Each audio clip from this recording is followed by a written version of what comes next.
Hey, this is Dag, and you're listening to Beyond Trek Podcast. I've got my vintage Captain Pike Oh, phaser. Nice. The Strange New Worlds trailer was so good. Oh, yes. Man. What's Una's last name? Chin Riley. Okay. I just wanted to call her Una Commander. And that's wrong. That's really Beta wrong. canon, her name was Morgan Primus. Morgan Primus. Well, Una is almost as punny because it just means one and it's feminine. You don't think it's hilarious though that we're gonna have like Nurse Chapel and Una both played by the same actress, played by different actors now? I am very much looking forward to the two of them being in the same room with each other at one point and having. They've gotta play off of it somehow. They're gonna remark and be like, I don't know. Have Chapel be like, they both went to the academy together, and just have Chapel like hero worshipped Una and be like, I thought I was you for so long. You know, it would be amazing if they have to do like a body double episode or something. Like, well, we can't send her down. We've got to, or she's in a coma or something. We've got to send someone that looks like her. They're expecting Una. Nurse Chapel, dye your hair black and go down. No. Well, we found our cold open.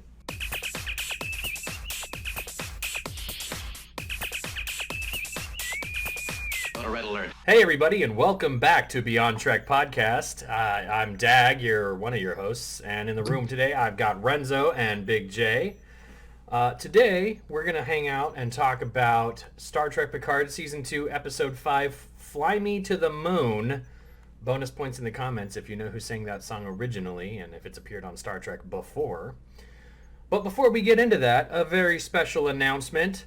Will Wheaton is going to be in the house joining Beyond Trek Podcast next Tuesday. Mark your calendars, bring some tissues. It's going to be a heavy one. And now, for the show, this is your spoiler alert. Spoiler alert, spoiler alert, spoiler alert. Dude, so much good stuff. You don't So mind if I much sit here good eating my pork rinds while we talk, right? No, Make you some have, loud noise. we're going to Nah, need I it. shouldn't do that. Crunchy. Crunchy. Yeah, I need something crunchy. Well, you Oh, can and just by- mute yourself, push to talk. Yeah, maybe eating on camera might not be kosher, but Like me with my health baked it. potato like 8 episodes I ago. mean, pork rinds are certainly not kosher, so that's not even different. What if you could make a brand of kosher pork rinds? Yes, what I eat, I would rather be blessed by a rabbi. It's impossible. So for a long time, I had one of my roommates who was Jewish convinced that the cinnamon twists that they have at Taco Bell are made from pork rinds. Wow. But he Ew. loved them. He's obsessed with them. He would eat them all the time, and he wasn't following kosher generally, but he was obsessed with these in Wow. particular. And I had him convinced that they were pork rinds until he finally looked it up. Oh my God. That reminds me, I was in college with some friends who were business majors, and they were doing a lot of business studying. And one of them was he was vegan, but he was eating Pop-Tarts, and he didn't know Okay. that the gelatin in Pop-Tarts was made from horses. It is? Yeah. I'm not vegan and I didn't know. No, it's fine. I mean, it's fine if you're, they taste delicious though. I love Pop-Tarts, but Yeah, I think Pop-Tarts are good. I think they've gotten rid of that in the last few years. This was over a decade ago. All right, guys. Let's get back to the point here, right? Oh, what were you talking about? Well, we hadn't started yet, but we were going to talk about Fly Me to the Moon. All right, so episode starts. It's Renee Picard inside of the rocket. She's being called Shango. Or I'm not sure if that's the name of the mission, her call sign, or the name of the ship. Could be any of the above. What's the really. word? Shango. Shango from the subtitles. I wonder if it's initials for something. It could be call sign, could be the Yeah. mission, or it could be the ship. I don't know. I would love for that to be a call sign and just hint at a deeper history there, and it doesn't even need to be explained. Yeah, they can leave it. Shango. Either way, she is trying to pilot the ship. She is unable to veer off from a Russian satellite that has broken up. Very, very, very topical because that's happened a couple times in real history recently, or Chinese, right? Mhm. She fails to get around it. It impacts whatever their ship is, and the training simulation ends with a boom, you're dead. and she has a small panic attack kind of moment where she's trying to get out of the like restraints, and they're like stuck, and she has to be told by the controller to like calm down. Like it's just a jitters, you'll be fine, right? It would be scary. Can you imagine being in space, in real space, and have a broken up satellite heading towards you like that? Just being in space would be nerve-wracking enough. I mean, I would hope that astronauts generally are a bit more have more fortitude than either of us, right? Right. Also, I would be surprised if this was Renee Picard's first time in space, if she's piloting A mission to ship on Europa. its first mission to Europa. I Right. would hope she's already done some lower orbit stuff at least. Right. Yeah, we would hope. Anybody get Kobayashi Maru vibes? Yes. No-win situation. Absolutely. How are you gonna pilot this through Russian satellite debris? I didn't get that vibe. I figured that she legitimately screwed up. I figured that like there was a way to get through this Oh, okay. kind of thing. I don't think NASA, like real NASA, has a Kobayashi Maru kind of No, training thing. they wouldn't have a no-win thing. Like it doesn't I make mean, sense from their perspective. They did have a no-win thing, and they figured out how to fit a square peg in a round hole in 1970. Was it? Yeah, Apollo 13 was like Yeah. their we can fix anything kind of moment. Yeah. Yes. Now imagine Right. if we'd have had a 3D printer and they had the same problem. We just Yeah, design that'd be so easy. we just design a fix and send it up there and print it out. Speaking of which, the show that they had recently on Netflix, that Lost in Space show, it's pretty good. I liked Yes. it. Their use of 3D printing was phenomenal. Like whenever they needed something, they'd go 3D print it, right? Like if they had some design, they would design it, CAD it, whatever, and then print it out for whatever purpose was there. It was very, very good use of it. You see a little bit of it in The Expanse, but not as well as you do in Lost in Space. Literally Deus Ex Machina. Yeah. Cool. Anything you needed. All right, so next scene is we've got Jean-Luc. He's in an apartment that has like a door that is a wall safe, like from a bank. It's very serious looking. Very whatchamacallit, the callback. Oh yeah. Oh yeah. No, there's no doubt from my mind, even in the last episode, that was already a setup for exactly what we got. Like Yeah. the Watcher setup Yeah. is a Gary 7-esque thing. Totally Gary Right. And you Seven's called office to a weird door place. Yep. Yep. Anyways, he realizes very quickly that she is not Laris. She doesn't recognize the name. She calls herself Talon, which is the capital of, Estonia. I don't know if that's relevant, but who knows? I'm still trying to figure out, is there supposed to be some connection with her looking like Laren, or is it supposed to If be there is, we'll just find forget out about it? later. Yeah, I don't know I mean- if there is, but Honestly, this isn't the first time in this. This isn't the last time in this episode somebody's going to mistake a face for someone else. So yeah. All right, so she identified herself as Yeah. Talon. It was an interesting little bit there, and then she tells him, Picard tells her that he is from the future. He's come back, and Q has messed all these things up. And her response is, "What's a Q?" yeah, This took me out of the episode a little bit because she's living in 2024. She should have a very good understanding of what Q is, and she should assume it's QAnon and be like horrified, like, "Whoa, you're a crazy person. What the fuck is QAnon have to do with time travel?" that brings This in. is bad. I mean, I like that for the immersion thing, but that would totally derail the episode for a hot skip. Yeah, sure. It It's would. It's just simpler writing, and I get that it would be nice, and it is simpler writing, and there's no good answer there. Any more than not knowing who Q was. Is it? Why would she know who Q was? Well, I see I no thought- reason why she would know. Well, okay, so explain this to me.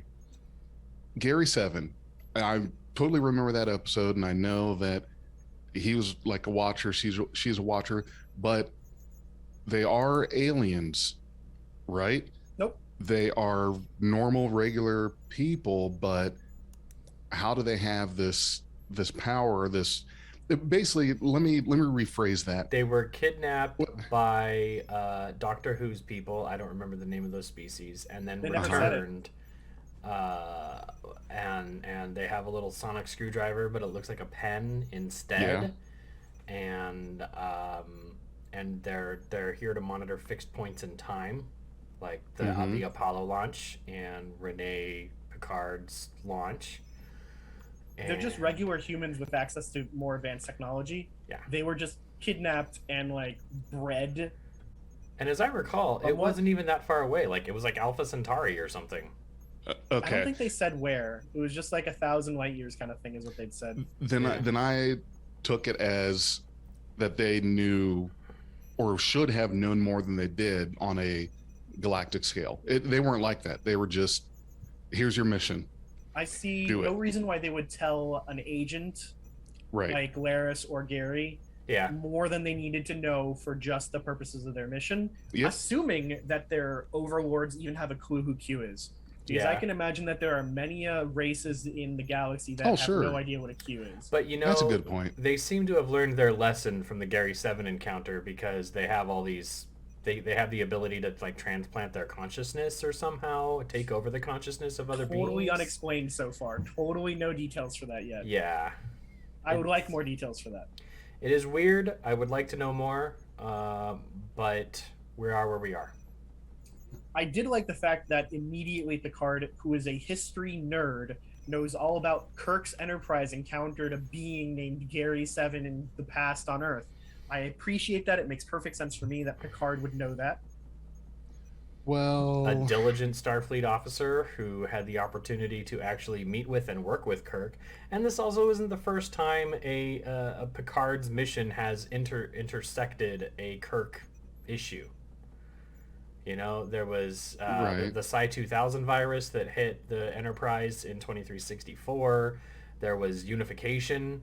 There was Generations. I mean, they Kirk bounced. is a legendary person, right? And Picard happens to be in command of a ship that is essentially the descendant of Kirk's ship. I have no doubts that there's plenty of required readings of Kirk's missions, and I have no doubt that Picard went above and beyond that too. Even the Enterprise B captain, John Harriman, said, I remember reading about your missions while I was in grade school. That's an ageist kind of a thing. Right. So it sounds like it was once played you're for a laughs. kid. Yes. And to me, it kind of sounds like maybe from when you're a child all the way up that you're reading things about Kirk and his missions. He's probably there, Christopher Columbus, if we were going to compare it to today's world. Maybe not. Probably but like Neil Armstrong, okay. Teddy Roosevelt. Kirk is very much a Teddy Roosevelt character. But there's also a lot better records, right? Like, I can't really find day-to-day logs of what Christopher Columbus did from Christopher Columbus's words. True. However, Captain's logs are stored from all of these missions. Yeah. And Picard could just call them up unless they get classified like crazy for some reason. Yep. Now keep in mind, the whale probe incident was only 19 years before Picard was born. Does that put some timeline into perspective there? Yeah. Wait a minute, what? The whale probe was in 2286. Picard was born in 2305. Holy shit. Yeah. Wow. Yeah. Okay. So Picard's dad was a young man when the whale probe hit. Wow. What You that just did to the weather in France. you blew my mind there. There's Alright, probably a 2386 vintage that's like super rare, but it's like the whale probe vintage. That would be awesome. So we get this more back and forth about what exactly is the purpose of Talon's mission, whom she's protecting. She's protecting Renee Picard specifically, and that she is very important. A single string in a grand tapestry to which I'm not privy, right? It is very much like the Temporal Commission from Loki, in that they don't really know the big picture of what they're doing, but they have to uphold the timeline in specific segments, right? Which is Right. why I decided to wear the shirt. Variant. Oh, So, okay. I there get was it now. there was a method to my madness. All right. So our next scene There always is is. back on La Sirena, and we've got which is crashed outside of Chateau Picard. The Borg Queen is musing to herself about being alone but not lonely, and how silence is being loud because she's still a little crazy. And she starts trying to hear cellular phone communications, and uses her voice to try and tell the computer to open a channel using regular cell towers in the area. Her voice doesn't work, thank God. Girardi's voice doesn't work, thank God. Picard's voice doesn't work, thank God. And then she realizes, oh wait, Rios. And then she uses Rios' voice, and La Sirena's encryption or security software is so shitty that it works. so she gets control of Well, wouldn't it? that. I just want to level set real quick. This isn't really La Sirena. This is the Confederate warship. True. You're right. Yeah. And you remember when we were talking about the whole time and things were screwy and all of that? It just dawned on me, because you guys were trying to tell me that this, where they're at, is the past of what would become the Confederacy. And that it dawned on me that, okay, that's correct, because Seven doesn't have her implant, the brow implant. So I thought, okay, well, if anything, whether that would be there or not, it helped trigger that makes sense that they're not in the prime timeline, quote unquote, that they're in the past of what would become the Trumpy future that we saw. Reset things and get things back to the way they should be. Yes. But if they do nothing, the Confederacy happens. So Correct. Yeah. All right. So she mimics Rios' voice. She gets access to the phone lines, and she makes a call to the French National Police and says that there's a woman being attacked outside of the old Picard vineyard in what I'm told is pretty passable French. So interesting little scene. But man, I was pissed about this scene. Why? Because the Queen has access to Earth's internet for like 30 seconds and she's already swatting someone. Well, think of how fast she processes information. I mean, she I swats get it. It's very herself. quick. I get it. She swats herself. Her strategy is very logical. Like, and it makes sense. It's just hilarious to me that, hyper intelligent being from the future gets access to the Earth internet for like a minute, and then the first thing she does is she swats someone, which happens to be herself. I get it. It's just funny. You know what else is messed up? Gerardi, the premio cyberneticist here, leaves the Borg Queen alone with comm channels that aren't encoded. Stupid. Like, computer, seal the comm channels, authorization, blah blah blah blah blah blah. All you have to do is sound like me. That's not cool. Yeah, they need better security for sure. They need at least like a couple extra factors. Two-factor authentication. We're gonna leave the head of the entire Borg alone on one ship in the 20th century. Like, they tried this already. We know what happens. Bad idea. Coda was all about this. All right, so our next scene is Rios on the bus carrying him to the U.S.-Mexico border, where he's going to a sanctuary district, and Raffi picks him up from the road, and we get this delightful little scene of Raffi and Seven bickering about, like, you need to trust me, you just want to run away, blah, blah, blah. It's a good scene. They play it off each other very well. Raffi just wants to beam him out of the bus. Fuck the consequences, forget the timeline effects, whatever. Seven's like, we can affect the timeline, but not that much. Let's do this a bit more cautiously. And so she uses the tricorder, sets off an EMP, which disables the bus itself, and they board the bus. They use the tricorder again as like a stun gun on another guy. We get a delightful Kirk two-fisted like knockout of one of the guards, which I really liked. You know what I was just thinking was, I'm not against Raffi's plan. I'm just going to say, with this, I wouldn't be completely against her method. I think it's great that Seven wanted to try something less extreme first, but if I didn't have that, I can't say that I would disagree with her, because we live in this culture now where nobody believes anything. There's very much you put this on the internet, you claim you saw this, and for God's sakes, we've got people denying that the Holocaust even happened. We're very much a denial culture right now. The fake news, nothing happened, nothing is real. Now, I don't think they know that. Well, no, they don't, because they haven't been in that time society long enough. Honestly, if they would have beamed Rios right the hell out of there, even with witnesses seeing it happen, What about the cameras? no one would believe him. the cameras caught a reflection from the sunlight that bounced fake. off of the window. It's still fake. Photoshop. I don't think the Photoshop. real concern Yes. here. No, I don't think the real concern here is like the public or the media finding out about this. I think the real concern would be like, what are the government officials going to do when they realize that something literally transported out of here? They've got eyewitnesses that they're going to interrogate the fuck out of. They've got the guards who saw it happen. And they've got the video footage. That's going to change the way the U.S. government handles Are they things. going to classify it. Are they going to immediately jump to transported, I don't know. or are they But going to they're go gonna- with spontaneous combustion? They're not going to go with spontaneous combustion because that's also a Which fake thing. which one is more likely to be disbelieved? I don't know, but it's going to cause changes. Do we That's going have- to ripple.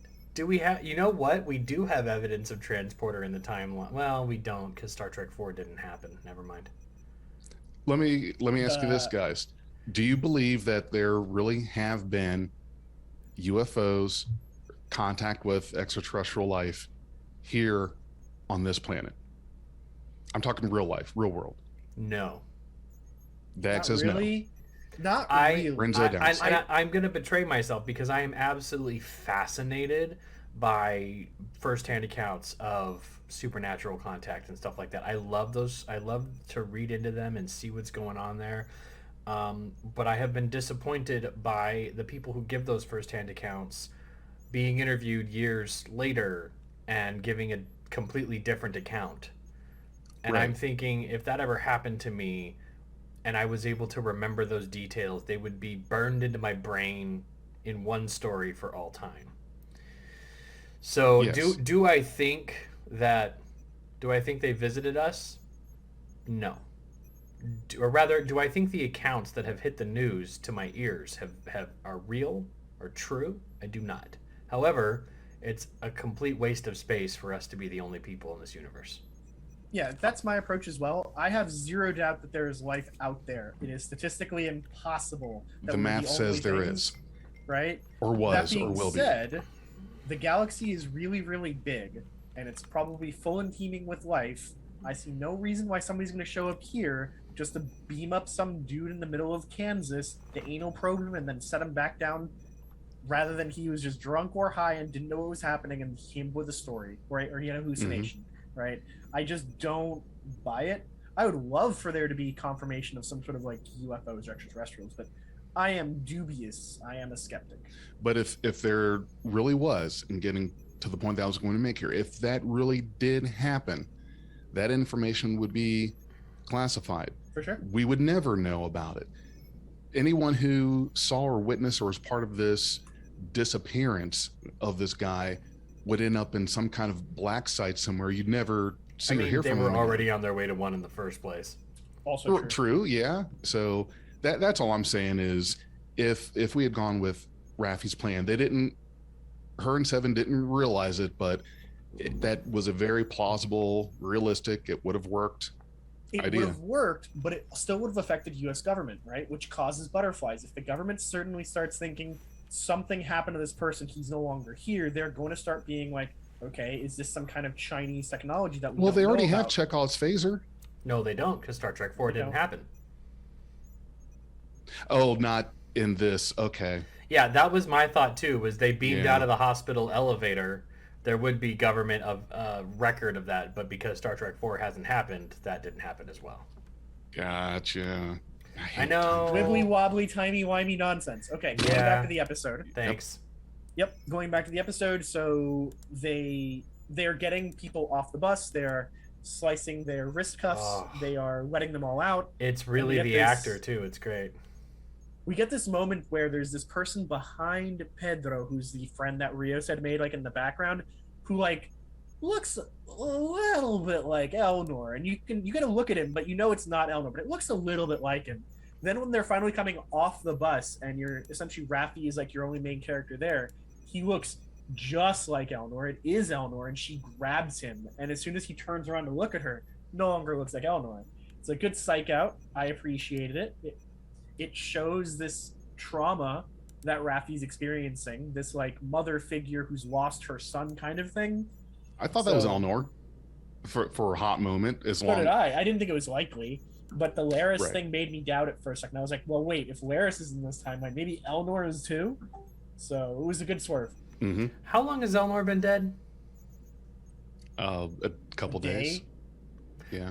And Couple days, easy. When Seven used her nanoprobes to bring someone else back to life after they had died, how long had it been? No nanoprobes. Seven has them. No, she doesn't. She's not Borg. Wait, what happened? Oh, fuck. Timeline shift, right. Right. No, okay. She was never assimilated. All right, but we know the Borg Queen has something. Do you think she's going to be Yes. cooperative in resuscitating Elnor? No, but I think No. Girardi might be later. Maybe. Oh. We don't even know what that is. Let's wait till the end of the episode before we talk about that. Don't jump ahead. Ah. Better. Fine. All right. So, anyways, they get off the bus. They let the people off. Raffi has this swerve moment where she thinks somebody's Elnor, and then we get this moment where Dude. Rios says to Pedro, like, "Good job, good swing there," right? And then when he walks away, they play part of the DS9 theme, and I don't know why, but it drove me kind of crazy. Really? Yeah, I didn't hear that. I'm gonna have to read. I watched Just the episode twice and I missed that. same. Just at the scene where he's like starting to walk away, they get like the opening notes of the DS9 theme, and I don't know why. Da-da-da-da. Interesting. Now I'm Okay. over here thinking, like, what if one of the guys on this bus ends up killing Adam Soong later? Like, what if the butterflies ripple from Yeah. everybody on this bus who maybe should have gone to that dark side, or who in the original timeline did that, and now they're free, and how many of them were actually not decent people?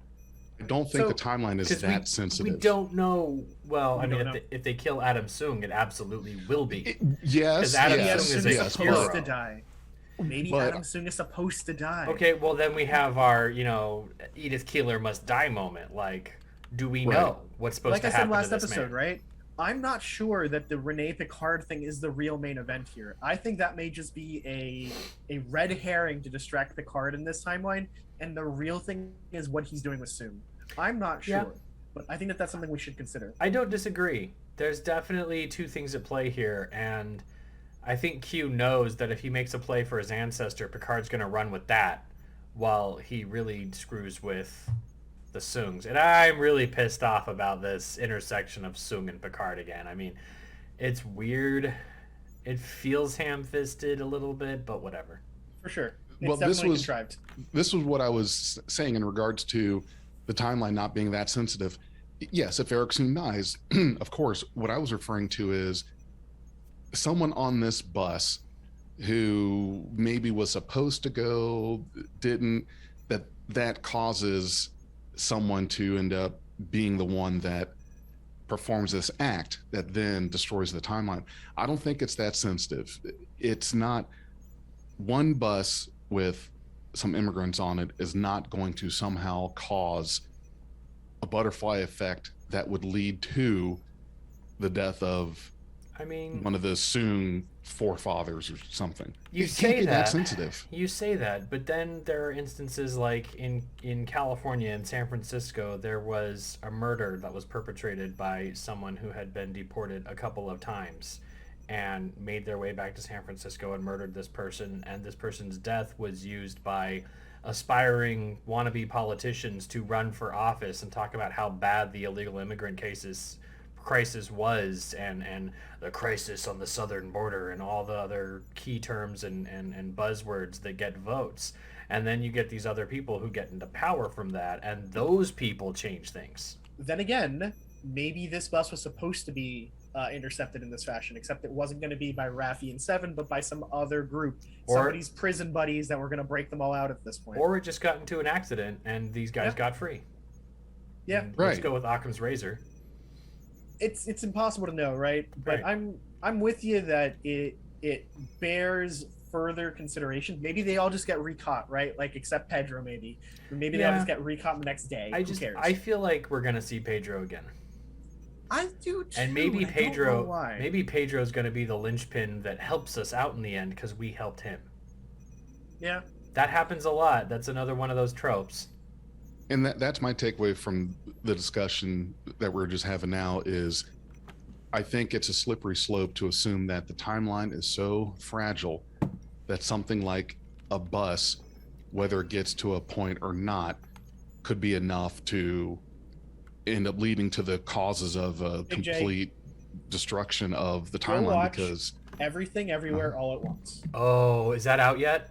Yes, Oh What my is god, it? it is? I saw it yesterday. Oh, I want to see that movie so bad. So it's a new sci-fi movie that has Empress Michelle Giorgio. Michelle Yeoh is like the lead in it. It's Uh-huh. timeline changing, reality shifting Oh man. movie, and it's really good. It's really, really good. Cal and I want to see that movie so bad. It's the inspiration for the Universe.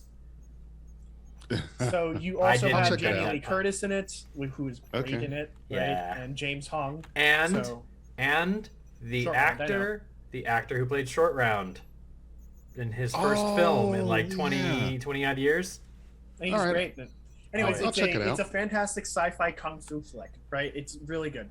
Everything So- Everywhere all the time. What's it called? Everything, Everything everywhere, all at once. Everything Everywhere all at once. Okay. But the reason I bring it up is because it brings up the whole concept of butterfly effects really well to show you how like alternate reality split from every single decision ever, and how small changes long ago can reflect massive differences. Yeah. But yeah, go watch that. Now, All right. I just want to tell the audience we're not actually paid promoting that. It's just a really cool I movie. wish. But no, so there was one last thing I wanted to call out. There was a really good line here from Rios that I really connected to. It's a very bumpy century, but he's getting the hang of it. Let's remember how he arrived in this century. Very bumpy. Very bumpy. A flight full of, or like a floor worth of fall. Very bumpy. Yeah, he's only a few hours from a concussion. Yeah. Like, Well, no, it's been a couple days. I don't no, think it's been a couple of days. I At think it's least. been a day. it may have been a day. It hasn't been night, surely, on this side of the planet yet. Wasn't Maybe it in not, detention they went through night while they were like. Maybe. this is all happening. This is all so far the same day. This is very 24, Big J. Okay. Yeah. All Is right, it- so I mean, because I don't recall it being night for Seven and Rafi. no, they haven't shown anybody in night. The only people that are night is in France, which is makes sense because it's halfway around the world. What about when Picard was meeting with Guinan? Was that at night? No, it was No. during the day. I thought it was late in the day. Okay, Definitely but never did. mind. The only time I thought it was at night was when Ice busted the clinic. Nah, there was I some lights remember out. that being at No, night. that was daylight Okay. too. So this is They- all. Because they went to the cops and they stole the car and it was daylight then, and then they just beamed out here. Yeah, and The reason- the car chase was all in daylight. Everything's been in daylight. So far. But the taking of someone from ICE to then ending up on a bus on the way to Mexico, to me that doesn't happen in a day. That doesn't happen that Timey-wimey. same day. It's Yeah. LA. It's not that far from Mexico, honestly. All right, A lot let of us liberties here being taken, but Let's go yeah, to the yeah, next let- scene. let us move Okay. forward. Otherwise, we'll be here for 4 hours. yeah, In Talon's apartment, Picard asks about her job, getting more details about it, right? She explains that she was chosen to be a supervisor. She doesn't know all the details of why she's here. She just knows what she needs to do.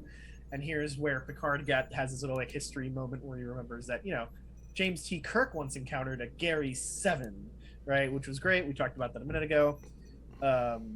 She also points out specifically that she doesn't interfere in a way that that Renee can possibly know. She is an invisible hand, essentially, which is a different approach, I think, than what we saw from Gary 7. Gary 7 seemed a bit more like personally involved, but his mission was a bit bigger, I think. So I want to go through the trinkets in her apartment to see if any of them were in Gary Seven's, because there's like an old 60s ashtray, and then there's ancient cameras and stuff like that. Like, did you see the claim that the weapon she was using was Soren's weapon? I did not see the claim. I saw the weapon itself because it focused to the side, but it's clearly Yeah. not. It's not the same weapon. Worked just like it. I just watched Generations today, and I watched this episode again today, not with the intent to compare those weapons, but yeah, I was like, oh, that's designed a little bit like Soren's gun, but it isn't the Soren gun prop. It's been 28 years. That prop is probably long gone. Yeah, I don't think that it was intended for us to believe that That That prop, was the same weapon that Yeah. Soren used. that prop is as far removed from us as Star Trek Generations is as removed from Star Trek the original series first season. Yeah, I mean, it's probably in Malcolm McDowell's living room, right? Like, we don't really know. He just holds it up to people. Now, let me tell you, time is the fire in which we burn. Damn it, Dad, I've heard it 5 times. I have a key. I'm just here to give you peanut butter. All right, so anyways, they go back and forth about this. We hear a little bit of the background of Renee Picard and why she's so amazing. You know, taught herself to sail, taught herself Cantonese and fluid dynamics and chess. She's an autodidact. She's brilliant. Went to university at 16. And yeah, she spent some years as a test pilot. So she's somebody who is familiar with high pressure states, right? And Renee seems to be now like a family name Yes. for the Picards. It's also a pretty common name, though. For French name. Well, Yeah. except remember Picard gave that speech at the beginning in his own timeline and mentioned Renee Picard as an ancestor, and he wasn't talking about his nephew, and you'd think he would connect the two. That just seems right to me. That what? That he would? What do you mean he would connect the two? You wouldn't just suddenly be aware of an ancestor you had named Renee, and then also know that your nephew, You just talked about who you adored, who died in a fire tragically, was also named Renee. Like, Okay, there would be a connection there. You're right. That makes sense. But yeah, so for our ears, it's probably tough to hear the difference between Renee and Renee. But there is, like, at least in writing, there's an extra letter in the feminine version of the name rather than the masculine. Sure. You said the name the same way twice. Yes. I know. Oh, okay. That was literally the joke. Here's the joke. Here's me. It just smoothed right over that aerodynamic dome of yours. I don't do French. I try, but I can't do it. I think I'm saying them slightly differently. I think I'm emphasizing the E in a different place. Maybe I'm not. But Renee and Renee are two different names. One is masculine, one is feminine. Someone in the Gotcha, comments, gotcha. please school us on what 3 Anglos sound like when we say Renee and Renee. Okay, Right. so anyways, they go through this little bit of background about like what she's been doing in her life and how she is remarkable, but she seems to be exhibiting some stress in her most recent times, and Talon is a little worried about her. She doubts that Renee will even be on the flight, so she literally... Oh, well, this is also where we hear about the whole she went to a Jovian moon, and this is where we start getting some hints that she was very important to the story itself in the future, right? Like, we haven't heard the whole story about the things she finds, but we're starting to hear that she's not just a pilot, she actually does something more significant than just get them there. And then we get this scene of Talon pulling up the therapy session that Renee was in, and Picard's reaction is, "This is private. What are you doing?" And then Talon just kind of shrugs it off. She's just doing her job. And then Picard's like, fuck it. It's more important to get this done than to care about her privacy at this point. I've got beef about the whole thing. Actually, the whole plot and an anchor point of the season. You want to hear it now or at the end of the episode? Let's Go do nuts. it. Okay. So far, this season has been right on the nose, realistic with what's actually going on in present time today. It has not gone too crazy with anything, in my opinion, except for this whole Europa mission. How is it that they're going from being very real in depicting the world today, especially the US, and suddenly trying to get us to believe that we have a way to get to a moon of Jupiter in anything less than how long would it take it? So, 40, 50 years or I something? can- No, I it's not feel gonna this take one. 40, 50 years. It's like a 2-3 year kind of thing. I can feel Well, this okay, one. but yeah, but you see what I'm saying? I can Let's feel hear it, No. Dag. No, I don't. So, I believe it was the episode Tomorrow is Yesterday where the Enterprise flung itself around a black hole to observe some stuff that happened, and intercepted a pilot named Christopher, whose son was going to go on in the 20 teens to do a Saturn mission. Mm-hmm. Now, without time travel, there's no interference there, and that son still goes on to do that thing. Eh? Mm-hmm. The one thing that is interesting here is without time travel, then there is no Voyager Braxton incident, and the computer microchip revolution of the 1980s happens differently because there's no time ship Aeon that gets captured by Starling Industries. Anyway, so if by the 2016s in Star Trek lore we have a Saturn mission, it totally makes sense that 10, 15 years later we're going to have a Jupiter mission.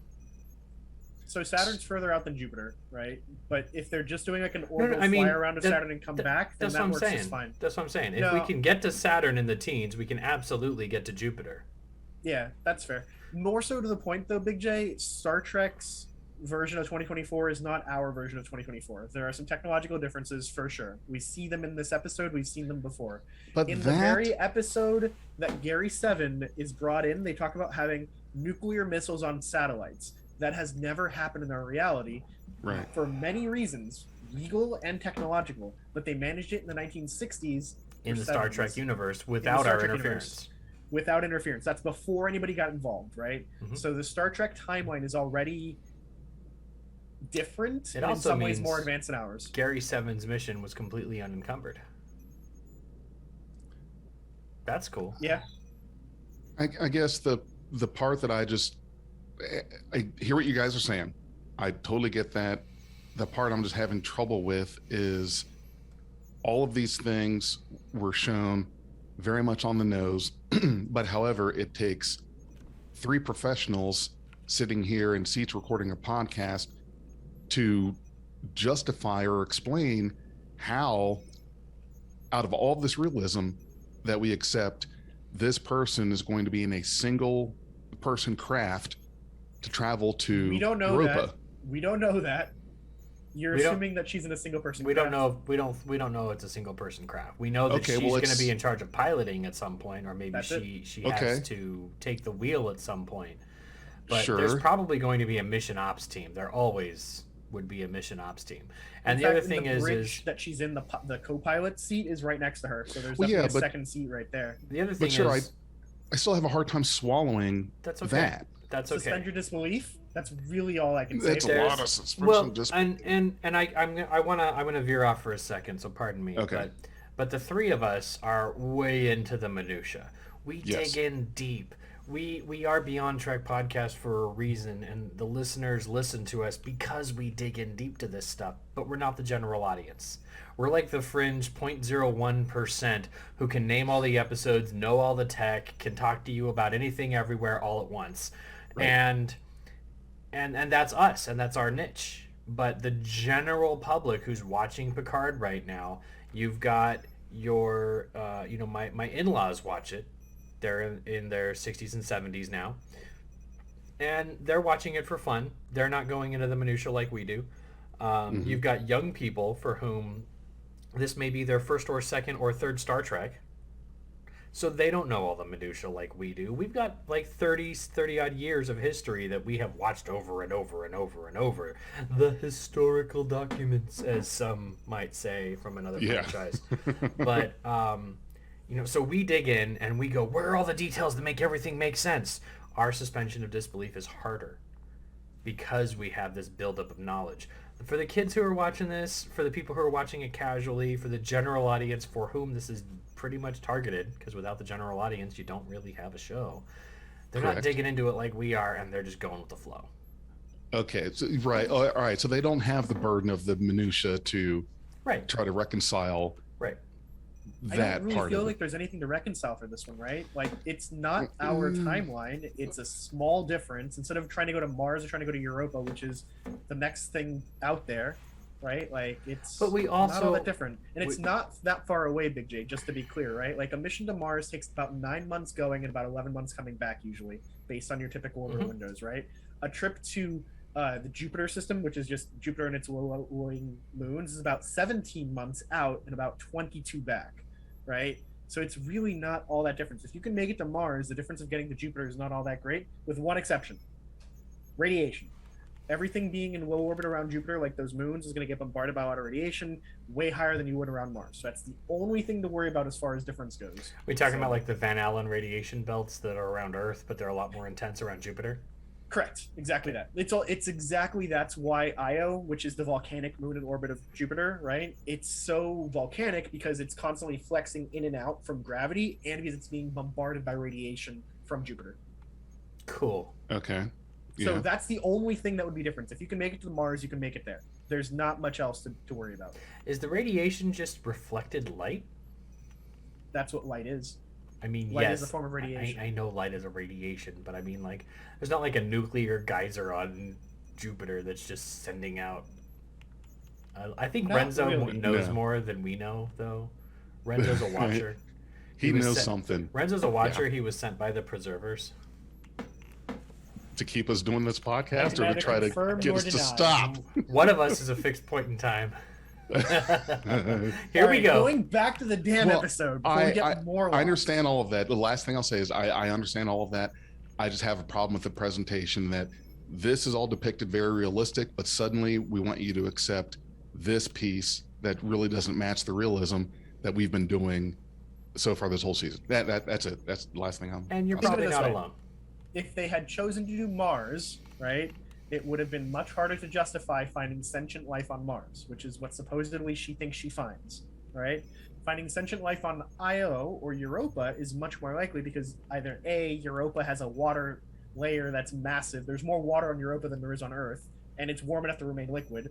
Or on Io, it is so volcanically and energetically active that there is probably actually life developing there right now, right? It's like Earth's primordial soup, except there. So it's just far more likely to find something there rather than on Mars, because Mars is a dead-ass world. Yep. So that's the way we left it when we moved here. I was thinking the same thing. Oh my god! I think it's also a reference to 2010 Space Odyssey, or 2001 and 2010. Okay. Right? Because remember, they're not supposed to go to Europa. All these worlds are yours to explore, but don't go to Europa. Yeah. So. Well, and we also have a real Europa mission on the books for 2024. So. Yeah, but it's just a probe. I'll probe. No, I'm not going to complete that sentence. No, we're not talking about the Borg yet. Okay. Going back to the scene, Renee is talking to this therapist, and after like hearing a couple sentences, Picard is like, "Wait a second, that's fucking Q. Show me Q. Turn it around. Like zoom and enhance, right?" And Wares does, and we see the perspective of Q talking to her, and he is like livid. I don't think Picard has ever gone from like annoyed to furious that fast before. It was great. That was pretty quick. Yeah, but it's part of that makes me agree with you that it's a ruse, that Q is intentionally riling up Picard to do this while he's playing Soong under the table. It's just too obvious, right? Like, I get that Q has somehow lost his powers, and I find that fascinating, but there are other ways if he wants to throw this mission off that he could have done so. I don't know. This is the first time I've seen Q actually interfere and try to interfere with something that he's showing as a lesson. That's what's throwing me off. Not a lesson. It's penance. Not a lesson. What if Q is being screwed over by his own timeline change? That's not a bad idea. I was thinking though that this is somehow Q going rogue, right? Like the continuum is like, you know what? Picard fucked it up. He killed that Girardi queen, and that's the end of this. That's the end of that. And Q's like, no. We gotta fix this. And the continuum's like, no, you can't do that. This is the natural course of events. And so Q is the one fucking with it. Except there wouldn't be a Girardi queen if Q hadn't fucked it up in the first place. That's how time travel makes things complicated. Right, and I get that. But my thinking is and I don't know, just kind of hear me out. I was thinking, like, it's really weird that in the Confederation we're still fighting a rebellion on Vulcan while we're executing the last Borg ever. So that means the Confederacy like played it nice with the Vulcans, but went out there and just savagely annihilated the Borg by the 25th century. Well, just the Borg 100% completely decimated. We're killing the Queen. It's a big celebration. But the Vulcans, we're gonna deal with some rebellions on Vulcan. It's fine. It's fine. But what if? Forget about it. The Borg were a much bigger threat Not a than the problem. Vulcans. No disagreement there. But what if? And I don't know how this is possible. Just roll with me on this. But what if the Confederacy figured out a way to cut the Q off from their powers? And the Q we have now is being affected by his own shit. I know it sounds freaking weird, but it's also... Not on board with that one. Not on board. I still think it's more likely that this is somehow a result of Q going a little too aggressive on what he's done, and either the Continuum is punishing him, or he has somehow fucked himself over with some change. Some change that happened as a result of this leaves him... Remember, this isn't the first time Q was mortal. Q was made mortal once before as a punishment. I know. Right? That's how I'm thinking of this might be related, but I don't know. But you know what? Corbin Burnson hasn't shown up, so... All right, so next scene, we've got Dr. Adam Sung talking to a council of doctors with this presentation that he's trying to convince them to approve of to save his daughter, essentially, and unlocking their own perfection. These other doctors are just not having it. Did you recognize the main doctor? Yes. Yep, Leah Thompson. Mom, is that you? We're good old Back to the Future 1, 2, and 3, talking about things to catch. Okay, go ahead. So just don't end this scene till I get. No, it's fine. Mm-hmm. So Sung explains that he's trying to do this research because he wants to save his daughter, because a single speck of dust would ruin her respiratory system. Ultraviolet sunlight would turn her blood into poison, etc., etc. And then the doctor goes, we can't violate the Shenzhen Convention, which is not a real thing that I know of, and I've looked. I tried to find it. It's probably what ended the eugenics wars, but we don't know. Hopefully we find out more about it. And they ban him from pursuing any further research on genetics, blunt, flat out. Yeah, because the eugenics war still happened. Dude, that's got me thinking about like ICE and Homeland Security in the era of a eugenics war. We don't know if the eugenics war has happened yet. So originally said it was like in the mid 90s, like 1996 is when Khan lifts off and leaves you behind or whatever. However, they've made this very repeated thing of like records from that time are spotty. Maybe it was 2036 instead of 1996 or whatever. They're not that bad. They don't know anything else about Renee Picard other than the fact that she found a microbe. She's literally the person who discovered alien life, and that's all they know about her? Come on. I see what you're saying there. Yeah, Either way, point is, that. Lots of EMPs go off in World War III. A lot of records get lost. Got it. That makes sense to me. But yeah, I don't know. Shenzhen Convention. What do you guys think? Is that what ended the eugenics war? I think so. Leave your thoughts in the comments, please. Because that's kind of what he's talking about. What Aaron Sung is talking about. I think it kind of relates to that, and they're not taking the chances. But did you also know one of the guys there was a Roshenko? Yeah, I saw that. Roshenko. Yeah, is the last name. Yeah, ancestor of the family that adopted Worf and raised Alexander, because Worf is a bad father. Such a small world. Very small world. Yeah.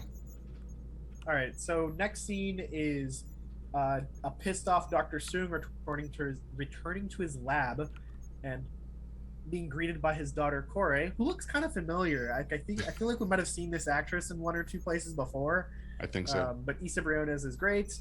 She is a new character named Corey, and we're just left to wonder more. Why do all the Sung men look alike, and why do all the Sung women look alike now? Yeah, more suspension of disbelief. Very strong genes. No, I don't think it's suspension of disbelief. I think it's that they're just genetically engineered. What? I think she's a test tube kid, and so does Dag. We talked about I Really? totally agree that she's a test tube kid, because when she asks about her mom, when she's later on, when she asks, she's like, "Was my mom a good swimmer?" And he's like, yes. Like a duck. Yeah, no, he definitely, and that's where I think the eugenics wars are going to come into play, is that he may have been a scientist around the time they ended and stole a bunch of the research, just like his grandson or great-grandson is fated to do in 100 years or so. Eric Sung. Yep. Yeah. Yeah. All right. So I'm with you there. I also think that the fact that they all look alike is also some sign of that genetic engineering of their own. Like if you make all your own genes not recessive but dominant, right? You're gonna pass along traits like your. I don't think we're appearance a lot supposed to more. read Yeah. that far into Brent Spiner playing every iteration of a Soon. So you want to read into the fact that Mr. Minutia over but you here don't doesn't wanna want to read read into into the facts. Brought this upon yourself, Okay, Jay. I brought it on myself. I right, fucked but No, myself. I on just this one. I You're just want to right. say that Leonard Nimoy was against minutia driving storytelling. So Yeah, you got me. That was a good one. So we Yeah. get this cool bit here where he's testing different recipes for a cure for her genetic abnormality. He keeps talking about how he's almost there, but the genetic sample that he tested says it has 99.83 chance of killing the subject. So I don't think saying he's almost there is at all correct. Not at all. Almost there. Nope. Yeah. So Corey falls asleep on the couch, and Sung is like upset. He's like annoyed, and then his computer screen flashes "I can help," and like a whole bunch of documents flash, and then it says "check your 3D printer," and he goes over to a laser sintering machine because it's like metal resin or metal goop, and it pulls out a metal card, and it is a stylized Q. And I suspect Big Dag wants to do something here. Do you want to play the audio for what happens when you call? Is that what you're doing? I don't have the audio for it, but Okay. if you're in the audience, rewatch the episode and you've seen it, and we'll put the phone number in the comments. Do you have the phone number? I could plug in my phone. I'm play actually it. We'd be able to hear it. I'm actually gonna put it right here on the screen with the caption for the video from Cygnus X1. Thanks, John. Oh, so you're gonna do it in post? So Yeah. no, it's right here. Okay. It's right here. It's on right now. And Well, it's 323-634-5667. Yep. If you haven't called it, call it. Give it a Worth call. every second. give it a call. Definitely. That's 323-634-5667. Do it before you continue them. I will say, I would not have guessed that was a phone number unless you had told me so, Dag. Because the number? I saw. 323-634-5667. Go on, Renzo. Yeah, no, I just thought it was like an ID code or something, maybe like a social or some shit, but I did not guess it was a cell phone number, or a phone number rather. Yeah, no. Living in California, 323 is the LA area code. So I was like, I paused the episode and listened to it right away. Also, that cue is present in the opening credits. Yeah, I saw that. I went back and watched it like on my second viewing. Yeah. I didn't realize that was a cue the first time, which Nah. is neat. It definitely feels like a tumbler. It looks like something that organizes itself into something else. So as a 3D printer, there was a little bit of weirdness about this scene, and I mentioned it to Dag as well. 3D printing is not very fast, generally speaking. It takes a bit of time, and that was a resin printer because of the support structure and how it's hanging upside down, but it was a metal resin Mm-hmm. 3D printer. Those are not something that you can just get at like a household level yet. Even by 2024, I'm still not expecting it unless something really different happens. Those are like $180,000 machines. True, but remember Yeah. that And Adam they don't Sung print in is liquid. They print in powder. So even that's a little off. Adam Sung is at this point, just recently disgraced scientist of Sure. great renown.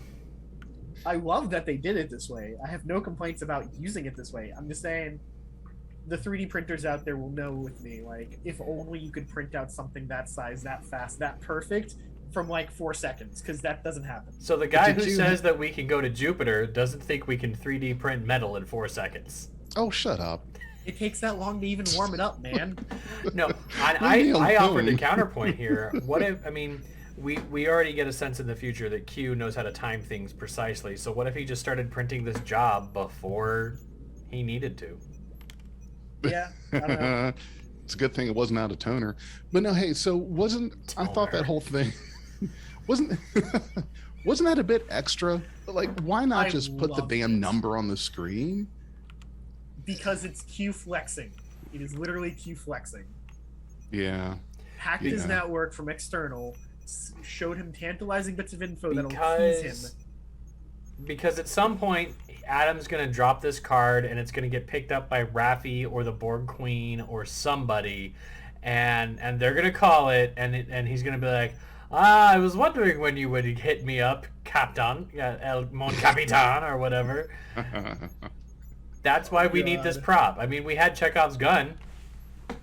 That's fair. That's fair. It's fair. Look at the background.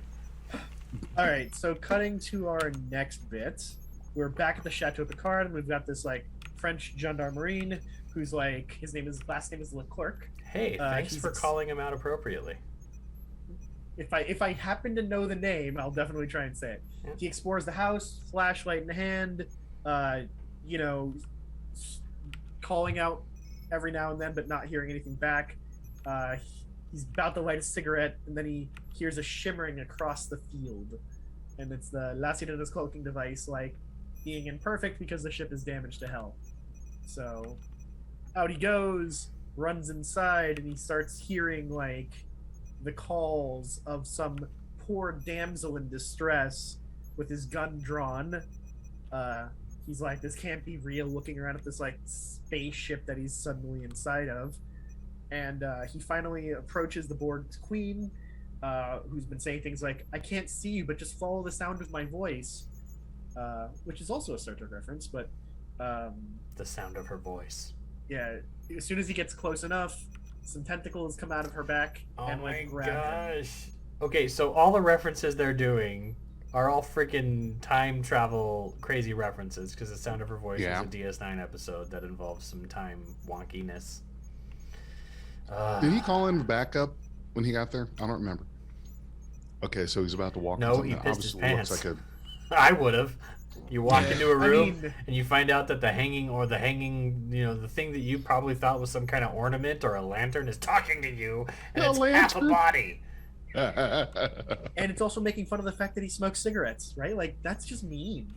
Yeah. But it's making fun of it in English. Like, he can't understand that unless he can. He spoke in English in that scene. I missed it. Yeah. He was saying, like, stay where you are, I'm coming to you, or some shit like that in English. So, because most people in France do learn English in school.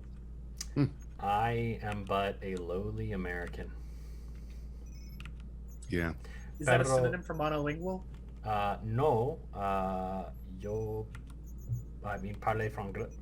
No way. I speak Spanish. If you're gonna say parler franglais, that's pretty funny. But I was gonna say this actually earlier. The scene on the bus, the Spanish that they're all using is very authentic. Everybody speaks Mexican Spanish except for Rios, because Rios' Spanish just kind of boggles my mind. Everybody else's Spanish is legit.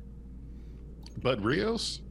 Yeah, Rios' Spanish is like Spain Spanish, but like spoken by someone who learned in like a prison almost. It's so weird to me. It's very, very...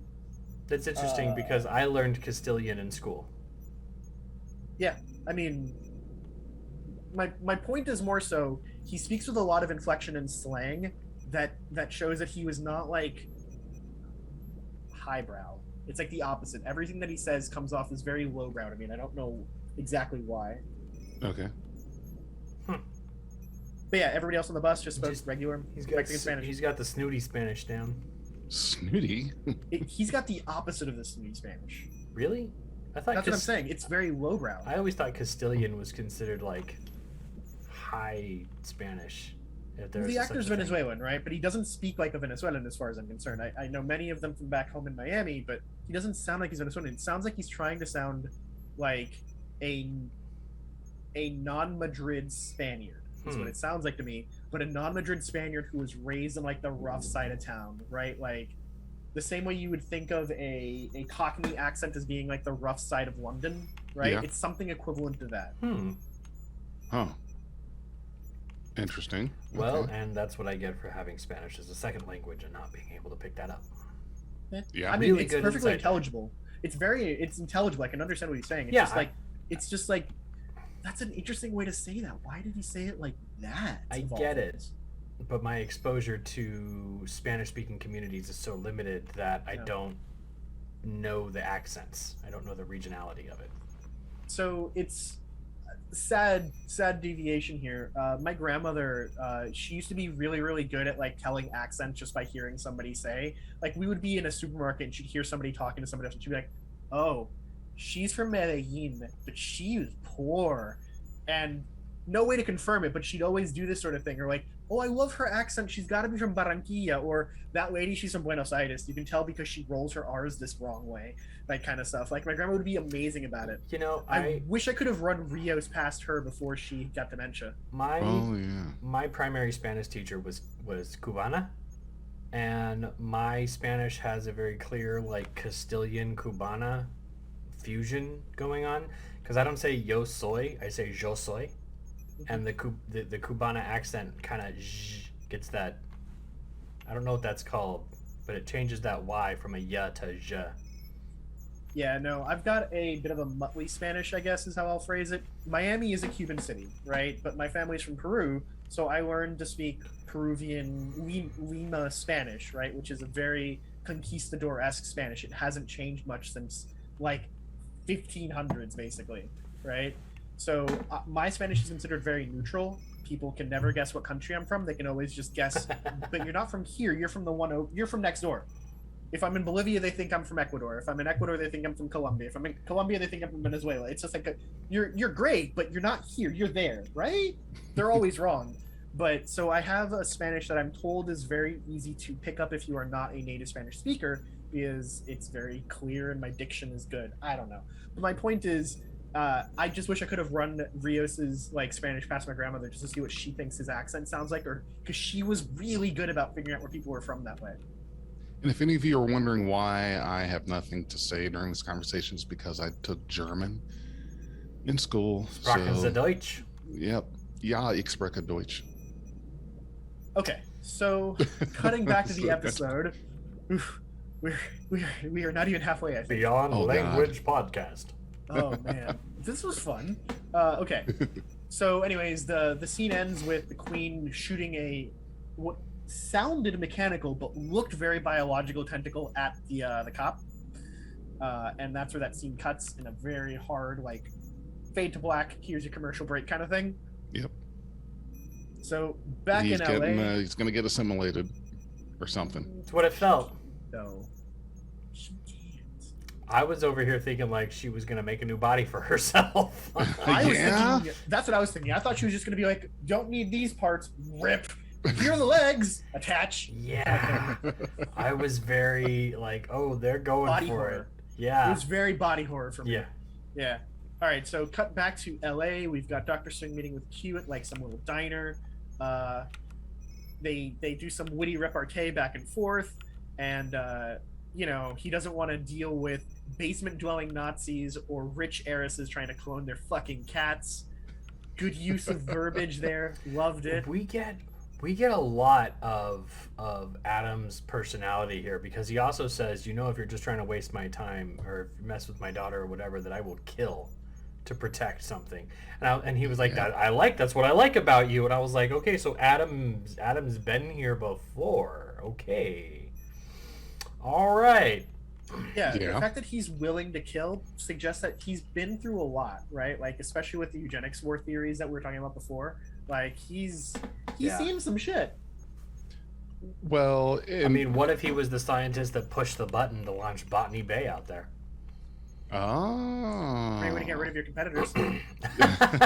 And still all those embryos. There's no Cold Station 12 yet.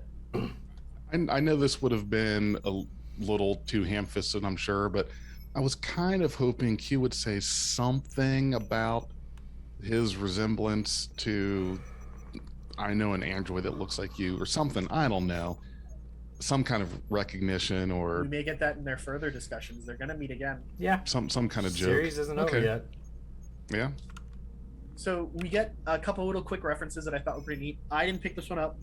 One of my best friends, Justin, picked this up with the whole like, in 17 seconds you're gonna be sitting down bit. Yeah. 17 is the letter Q in the alphabet. Oh. Which I think nice is pretty pickup. neat. he follows a lot of the crazy conspiracy theories on the internet, so he knows that 17 is for QAnon. So when he said 17 seconds, he was like, Q, and immediately put it together. I would have never picked that up myself because I don't follow right-wing crazies, but he likes to torture himself. Everyone needs that friend to help you see a different perspective on something. So we get that. We also get this fantastic line that Q says that is very dramatic and cryptic about, like, I am the evolution of stardust, I am the gentle flutter of a butterfly, I am death, destroyer of worlds, which is all kinds of creepy. Yeah. Do you guys have any thoughts about this scene other than that? I want to go back and match the what we're seeing, the way we see Q here now, to the way that we saw Q at the chateau back in the Confederacy. Because I'm sort of tumbling on this theory that this is a past version of Q, and the version of Q that we saw at the chateau that told Picard this was a penance is a future Q. That's useful. I can see that. That's a bit much. Now that's a bit too much. Even if you're not into even if you're one of the non-minutia normal people. Like, no, you're not wrong. Everyone else, you're not wrong. Non-linear storytelling is difficult for a lot of people. Yeah. I get it. I just think that people still talk about not being able to follow the plot of Inception. It's like, that's hard though. I mean, that's a tough one. I had to watch that like 2 or 3 times. That's okay. It's a Christopher Nolan movie. They're known for that. You need to play more video games. I feel like video games make Inception storyline more understandable. I play a lot of games, probably not or the right just games. Just watch Back to the Future like 1,000 times and have one shelf on your DVD rack devoted to time travel movies. So you just, the non-linearness is just like, oh yeah, that's how it worked. Okay, got it. I have a time travel movie recommendation for you, Dag. Uh-oh. The Final Countdown. I've seen it. Okay, good. It's where they launch. They throw a nuclear aircraft carrier back into World War II. Yeah, I have one for you, and it's Spanish. Name, please? Los cronocrímenes. Time crimes. Criminals. Oh, okay. Time crimes. It is, in my opinion, it is the best example of looping time travel that I have ever seen. Warning for nudity. But okay, well, I mean, we're all adults here. But and the audience. I want to warn the audience if anybody is taking this, don't show your children. If you are under the age, don't ask your parents. Don't tell them some guy on the internet told you to watch this movie because it's the best time travel movie ever. But it is, and we also ticked the box on YouTube saying this show isn't for kids. So if you are one, we did our diligence. We have no liability. I think that this is the Q that we've always known, and it's not so much penance, but he seems to really have beef. Something's pissed him off. Something has negatively impacted him, and I think that. No. Go ahead. Well, okay, so because he's trying to, as a therapist, talk Renee Picard out of doing the thing. Because we've not seen Q interfere like this before in one of his, whether it's a lesson or penance or whatever, he's not interfered like this, which tells me that yes, he wants penance for Jean-Luc Picard. Somehow, somewhere, something, some way, he's done something that impacted Q in some negative way, and he's real pissy. But like, we're gonna have to see the whole season. There's a couple pieces that don't quite make sense, but I can tell he's got a special kind of angry at Jean-Luc Picard, especially after he pimp slapped him a couple episodes ago. I don't think he's all that mad. I think he's more disappointed. I think that's the perspective of him on this. I mean, first, Q's pissed off that he wasn't written in to stop Picard from dying the first time. So he's mad at the writers of the 20th century. He's trying to get back at us. He's breaking the fourth wall on that. Yeah, totally. But, secondly, I want to point out a thing that I see in fandom altogether is people tend to be upset if the plot threads aren't resolved by the end of the episode, and they're totally just not getting the fact that streaming like this, the stories are not cut and dry like they used things to. aren't episodic anymore. And you have to, you can be mad. You can totally be mad. Totally valid. But give the show the leeway to answer the question by the end of the story, which isn't necessarily the end of the episode or the end of the series or the end of the season. Yeah. But give the show the leeway to be like, you know what, I have this lingering question out there. I think it should be resolved this way. Let's see what happens. And let's not be mad that the question that we just had isn't answered within 15 minutes of the question popping up. Because not everybody has the same question either. A lot of us are just going through the show. Yeah, you're right. So what I was just saying before, though, just to wrap this up before we go back to the episode, is I think that Q was made to look bad by Picard blowing up the Jurati Queen. I think that Q... That's very controversial, the Jurati Queen. I don't think so. I think that Q might have staked some of his reputation towards humanity is doing better, Picard is doing better, they're worth keeping around. And then when they did this, it made Q look bad. So that's why he's pissed and disappointed with Picard and such. Could be. All right. After all, the whole point of all good things was that, you know, for that infinitesimal second, you were open to accepting possibilities you would never have considered, never have dreamed of. And that was the whole point, was when the chips are down, don't react with fear. Right. All right, so going back to the episode, so there's this moment where Q offers Sung a vial of blue liquid, saying that this moment isn't about what I want, this is about what you want, so here you go, analyze it, and if you like what you see, give me a call. And then maybe then I'll tell you what I want. That was the part in the trailer that I thought was a bullet. I was like, he's got some kind of weird-ass bio bullet that's going to do a thing, so I'm glad that I was wrong. Like a silver bullet to kill a werewolf? No, I thought he was actually hiring somebody to kill Picard. And originally when I was like way out there, I thought he was going to like kill Cisco. Oh. Well. All right. Q Honestly, was really gone. It looked like the little like bioweapon bullets that they had in like Alias, because it looked a lot like that. Mm-hmm. Yeah, they did. Wouldn't be too hard to get the prop department to make another one. Nope.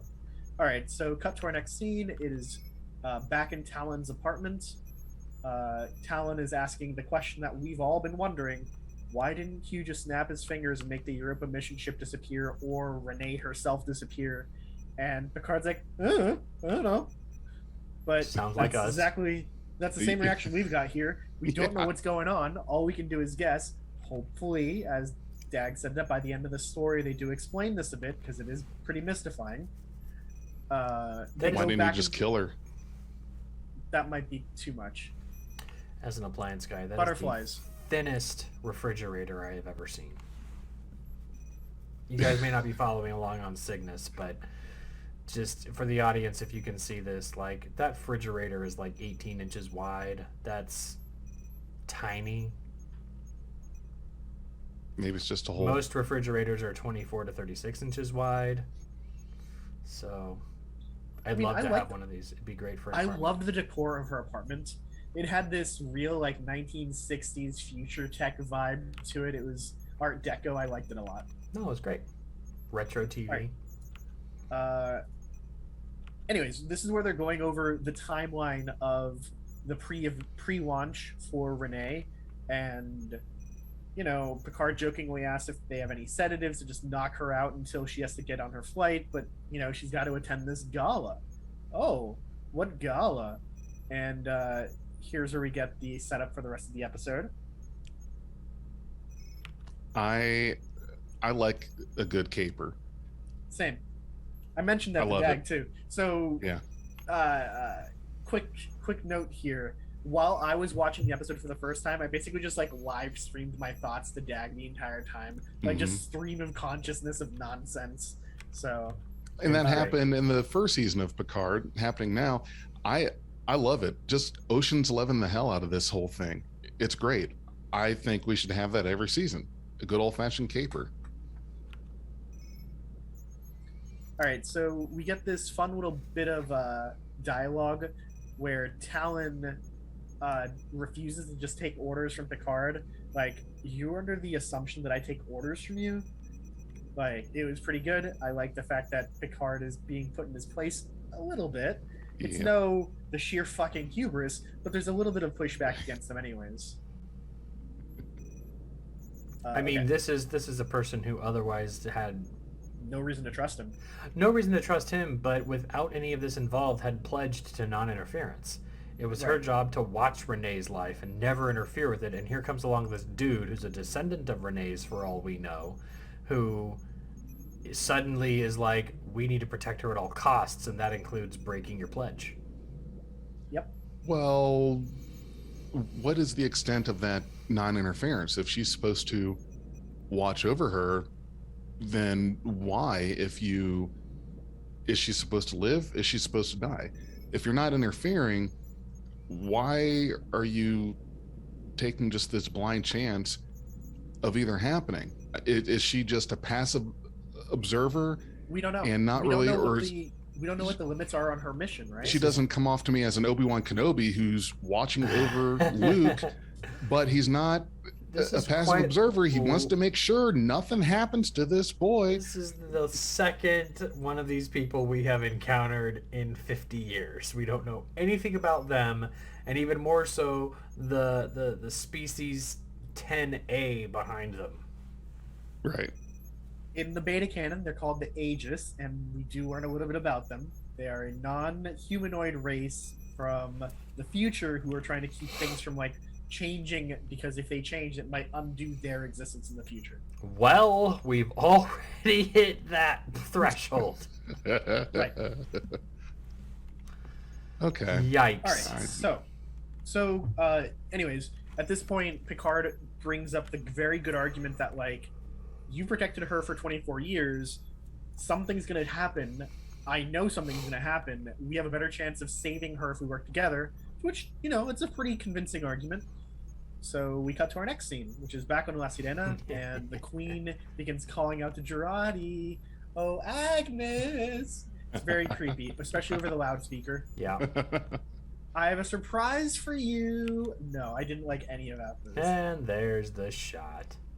And the courtship to the dark Chekhov's. side continues. Chekhov's shotgun. Yep. So at that moment, as soon as she wakes up, she like looks around. She hears the voice. She looks at the mantle. We see the shotgun right behind me, and it was great. She runs off, finding to the ship. She finds the Queen with one of her like tentacly appendages, which again looks very biological. It looks like a squid arm or an octopus This arm. feels so alien to me. Like not like alien like weird, but like alien like the movies. Yeah, Yeah. like with the tail kind of thing. Yeah. Yeah, definitely an uncomfortable looking thing. Anyway, she's holding the policeman's body. She's talking about how, I don't need him. I want you, right? I can take his legs, but I'd rather have you, right? Like this very back and forth, what she has versus what she would rather have. And she goes back into her psychological bullshit of like, Girardi, you're alone. In every reality, you're alone. If you just join me, it'll be the collective who loves you. And don't you want love? Love! And, Girardi's looking like real convinced by it for a half second there.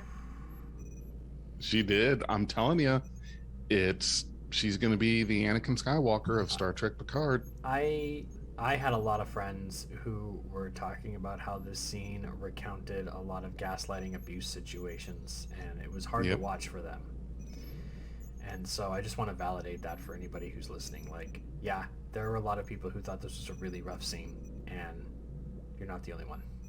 I mean, the Queen being a manipulative bitch is nothing new. Yeah, right? what was it that I sent you that we've never had an effervescent, menacing seductress. queen? No, I didn't say Yeah. seductress, because she doesn't feel seductive. Alice Cridge was seductive. Susanna Thompson was seductive. Anne Wershing is effervescent and menacing at the same time. Yes. It's like talking to a bubbly, cloy nuclear bomb. Yes. Yes. Yeah, I don't like it. I get the same feeling. Like I told you guys in our last episode, that the difference between the Borg Queen portrayal in First Contact and Voyager. In this one, it's definitely different. I would think that someone would be more intimidated by this queen and the portrayal than the one we saw in First Contact. Well, this queen's been through a lot, though. Right? Yeah. Yeah, she's freaking crazy. And I want to disagree with you a little bit, though, Dag, right? Like, I think she's very seductive, just not necessarily in like a sexually seductive way. She's doing this whole like more of an S&M seductive way. I mean, all queens have that, but sure. No, I think it's more of a seductive in the allure of the collective, right? Like, I can be your best friend. Come to me. I'm all you've ever needed. It's very much the manipulator's handbook kind of thing, right? Mm-hmm. Like, I don't know. There's no point to argue about this. You've seen Labyrinth? Yeah. Just do what I ask and I will be your slave. Yeah. Yeah, it's definitely an unsettling scene. I'm with you there. So at the end of the scene, though, after the queen's like implores Jurati to just be like, okay, well, I'm just gonna assimilate him unless you offer me yourself. You're not gonna shoot me. You need me to go home. And the doctor raises the shotgun, looks down the iron sights, and pulls the trigger, and we hear the bang. So at this moment, I messaged Dag saying, like, she killed him. She killed the cop. No way she didn't shoot the cop. Shoot the hostage. I was certain of it. Right? Like from Speed. I kind of agreed as well. Like when I first watched it, I was like, yeah, she shot the dude. That's a fucked up situation to be in. But she wouldn't have killed the queen. She would just kill the way that she has to assimilate him. Okay, so does one usually display a shotgun on their mantle loaded? If you're a Picard, yeah, absolutely. Remember Otherwise, when they left? you wouldn't have one. Remember when they left? 1940s, when the fall of France. I would wager that thing has been armed since 1942. The fact that it didn't misfire is a miracle. Yeah. The fact that she knew how to operate it. Well, she's a cyberneticist. She knows how to push buttons, and she took antique coding at Daystrom. She also plays video games. Maybe they have a version of COD in the 25th century. She programmed Patton Oswalt as a cat. But where's the safety switch? Shit, I don't know. What does it look like? It's a shotgun from the 40s. It probably doesn't have a safety. Yeah, you're right. Yeah. And it's probably older than that because it's like a manor house, right? Like, it's not going to be like a cutting edge 1940 shotgun. It's going to be some old thing that somebody keeps down by the river. That's the shotgun that you have on the mantle just in case there's trouble in the yard and Pod's got to go check it out. I don't know how to say that in French, though. But yeah, I thought it was a very good swerve because I expected it to go that. She shoots the guard. She shoots the cop. She needs the queen. She disappoints the queen. The queen's going to rage about taking away her fun, but blah, blah, blah. Whatever. Nope. Didn't expect it. I also wanted to say, though, that I thought that the cinematography for this scene reminded me a lot of the Breaking Bad episode where they shoot the new assistant at the door. Do you guys remember that? It was the season finale for one of the seasons. I've seen the whole show, but I don't. What show? Breaking Bad. Oh, it has been a long time. Yeah, it's been a while. Could you tell us more of the context behind that scene? Like what else was happening, or? So do you remember when they gave Walter White his like own lab assistant? Yes. Okay, do you remember when his original assistant goes and shows up at his door and holds a gun at him, and then the season ends with it cutting to black and you hear the bang? Yes. That cliffhanger. Oh, where you thought Jesse... You weren't sure if Jesse killed him or if he just shot. Okay. I know what you're talking about now. All right. But yeah, in the end, yes, Jesse did kill him. I assumed Jesse had killed him. I assumed that from the beginning. But yeah, I don't know. It reminded me a lot of that scene, which I thought was pretty cool, because that scene won a lot of awards for being really well done. Mm-hmm. Okay. Next scene, we've got Dr. Soong back in his lab analyzing the little blue substance that Q provided him.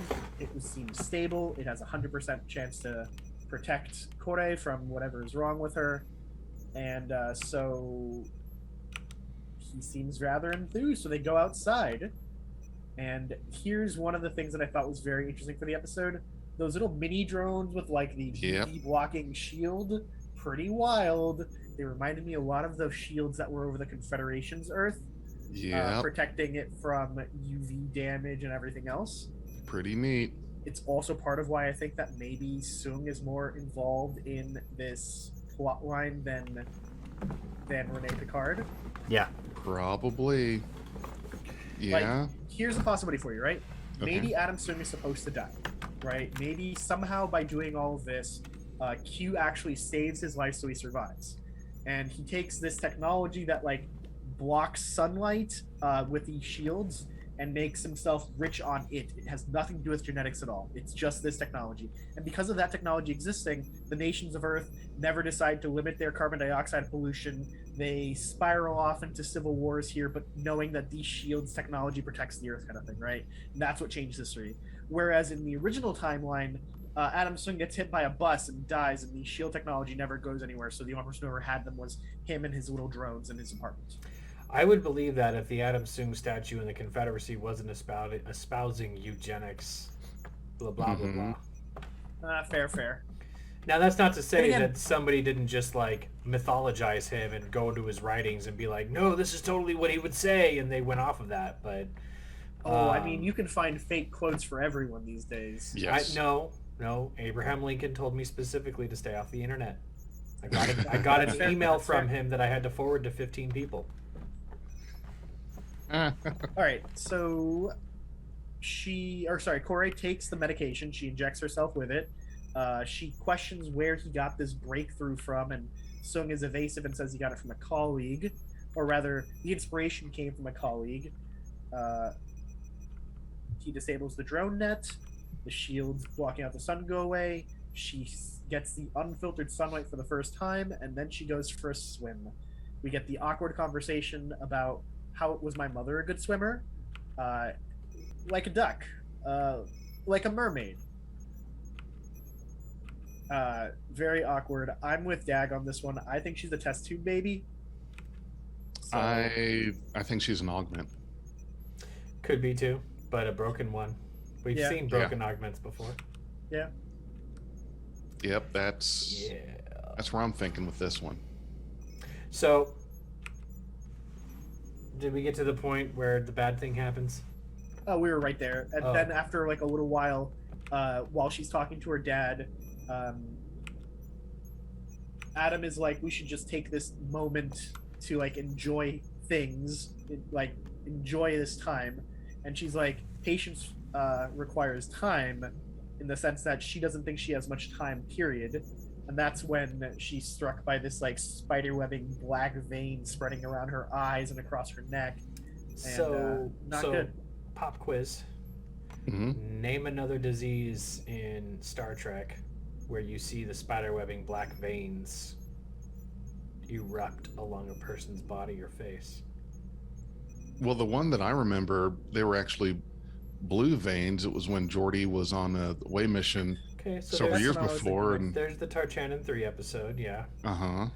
I'm going with... You're thinking of another one? I'm thinking of the Blight. And the only reason I'm thinking of the Blight is because the daughter's name is Corey, and the main person in the Blight episode, her name was Ikoria. It was just a weird... It has nothing to do with the plot. There is no connection. I just thought it was a weird alignment of Corey, Ikoria, Black Veins, Blight. Yeah. Whatever. Yeah, the Tarchanin 3 one is the one that I was thinking, right? Because I remember the like glow-in-the-dark veins that came out of nowhere. That was Identity Crisis. I'm thinking of the Blight. That was a good one. All right, so Sung practically brings the drone field back online, saving his daughter, we think, and then cut the scene. I can't imagine the kind of pain that someone would be in to have like their veins just like...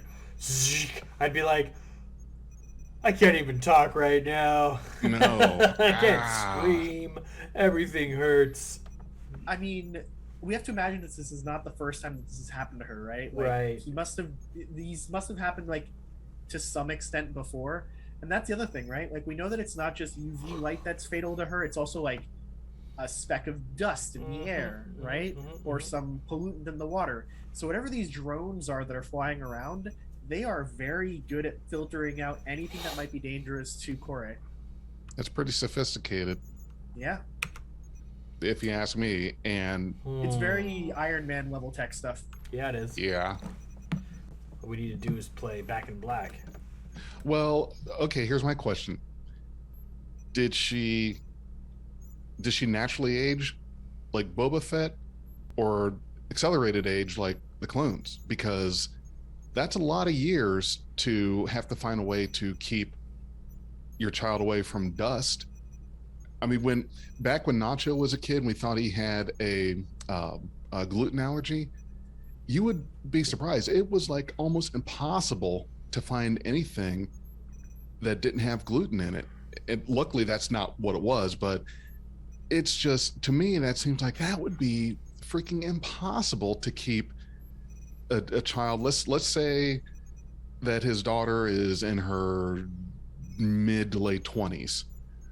My thought is that without that technology, that in the 2000s, when she was born, between the 2000s and now, to be able to have the technology to avoid all that, protect her, is a little bit of a stretch. That's why I'm feeling a little more of the augment vibe, or the clone vibe, that she has an accelerated aging, because I'm having a hard time with 20 plus years of her being, I know you're probably thinking Bubble Boy. That was, yeah. I mean, it's happened in real life, so the fact that it would have to happen in the sci-fi situation, especially for somebody as brilliant as Adam Sung, yeah, it could go both ways. Yeah, you're right. It's not impossible. No, to be fair, whether she's an augment or a clone or a test tube baby doesn't really make a difference. She's not a natural kid, is the point. Correct. Yes. Okay. Agreed. So, going to our next scene, we've got Raffi 7 and Rios beaming onto La Sirena, with Girardi beaming them up on the console. They look up and see her covered in blood, and her first reaction is, "Don't worry, it's not my blood." And then she apologizes and goes, "I'm sorry, I think I may have just killed our way home."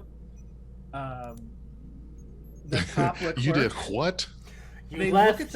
You left the naive cyberneticist with the manipulator of all beings and didn't think something was gonna happen.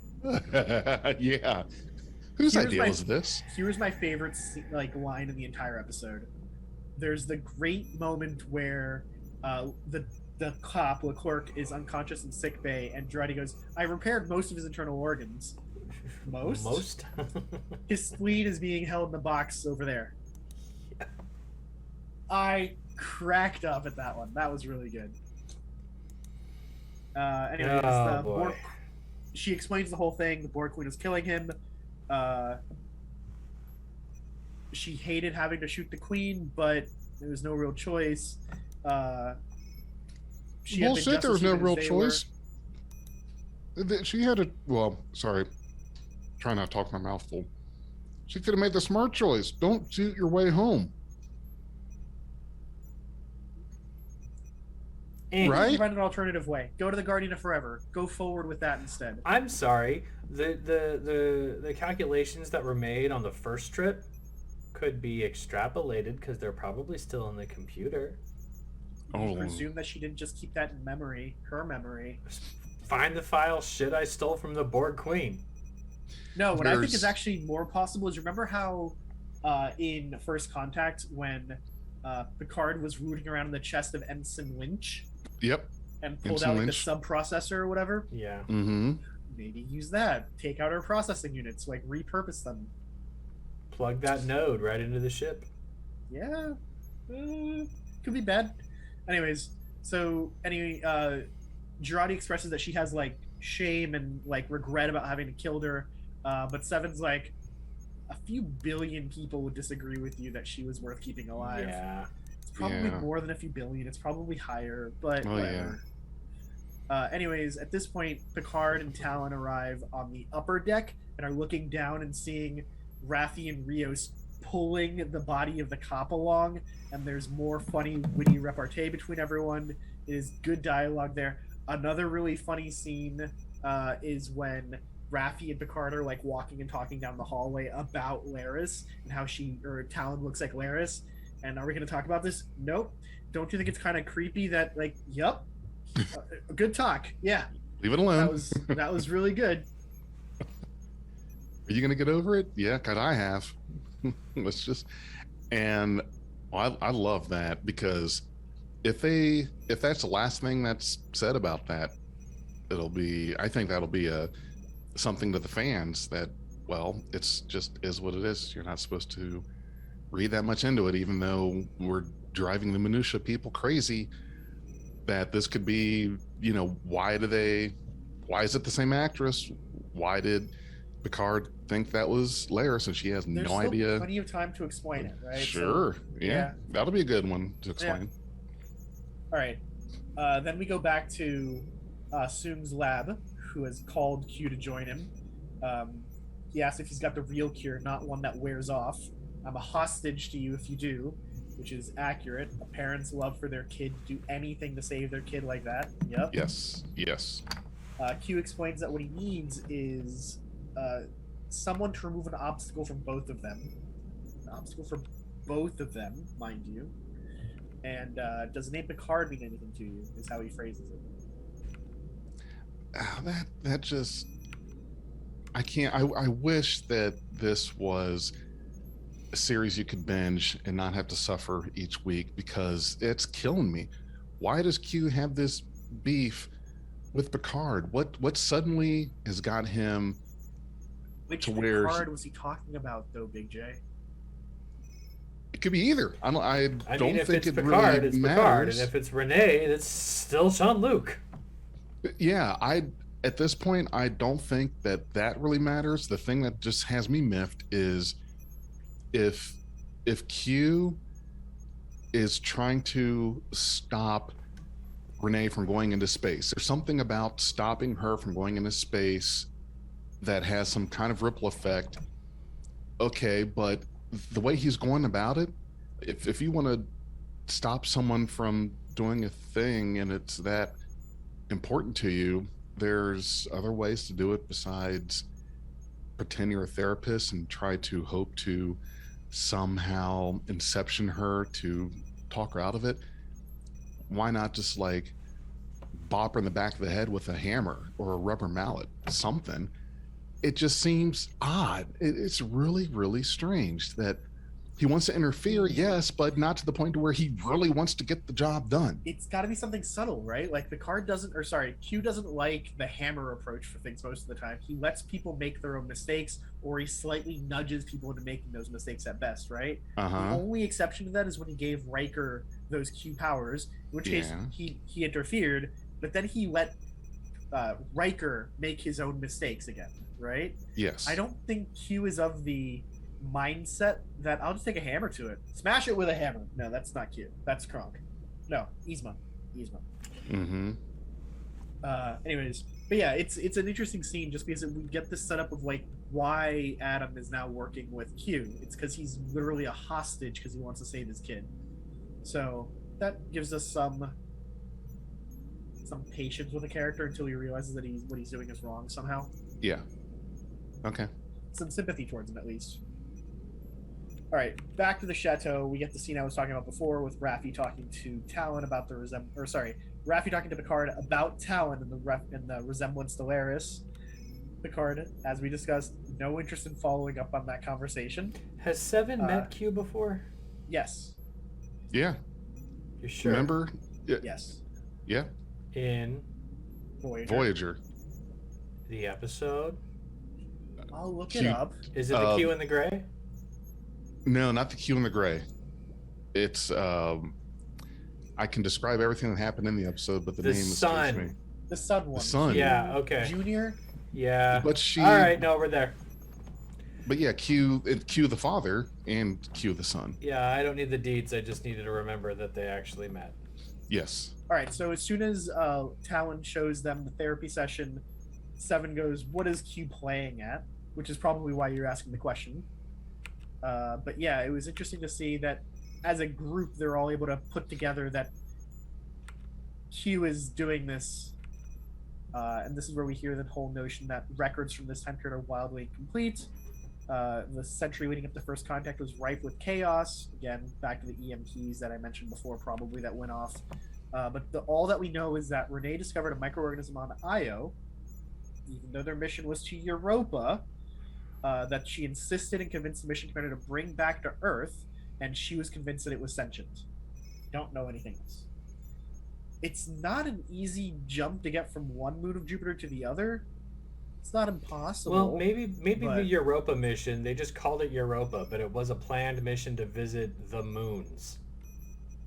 Yeah, the 4 Galilean moons are usually, like, they're near-ish each other, but unless you're planning to go to all of them, you wouldn't have the extra fuel on board. It's called the Jovian mission. We need to look up a moon transit map for Jupiter to see how close those 2 moons are going to be in April of 2024.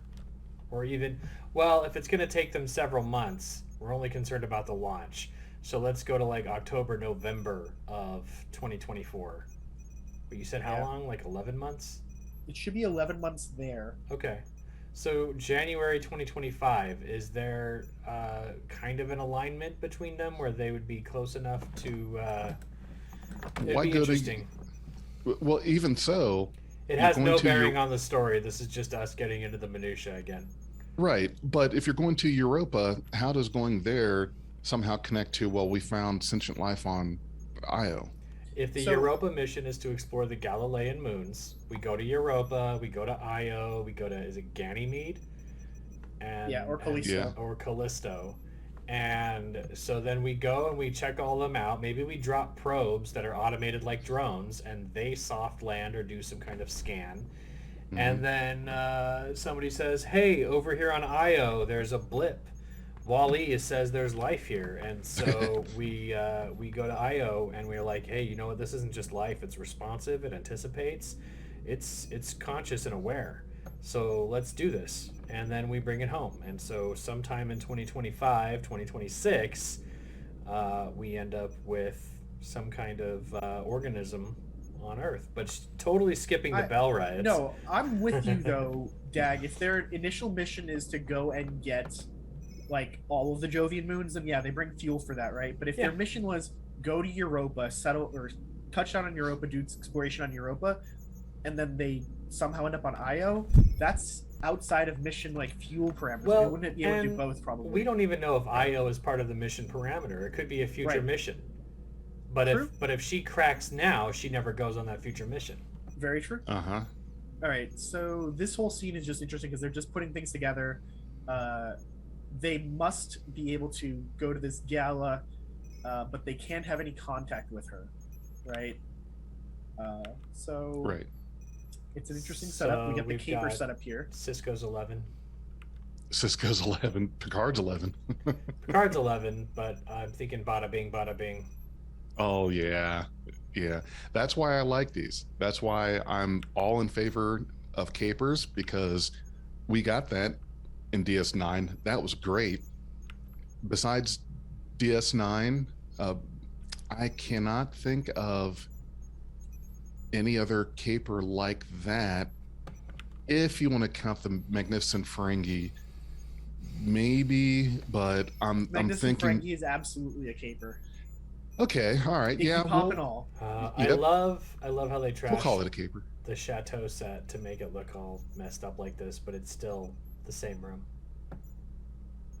All right, so neat bit here is the whole maximum security event that is this gala has higher security standards than anything in the Starfleet we've seen, right? Like they're doing biometrics, they're asking for ID, and they're also doing like facial recognition in the party while everybody's just hanging out and talking.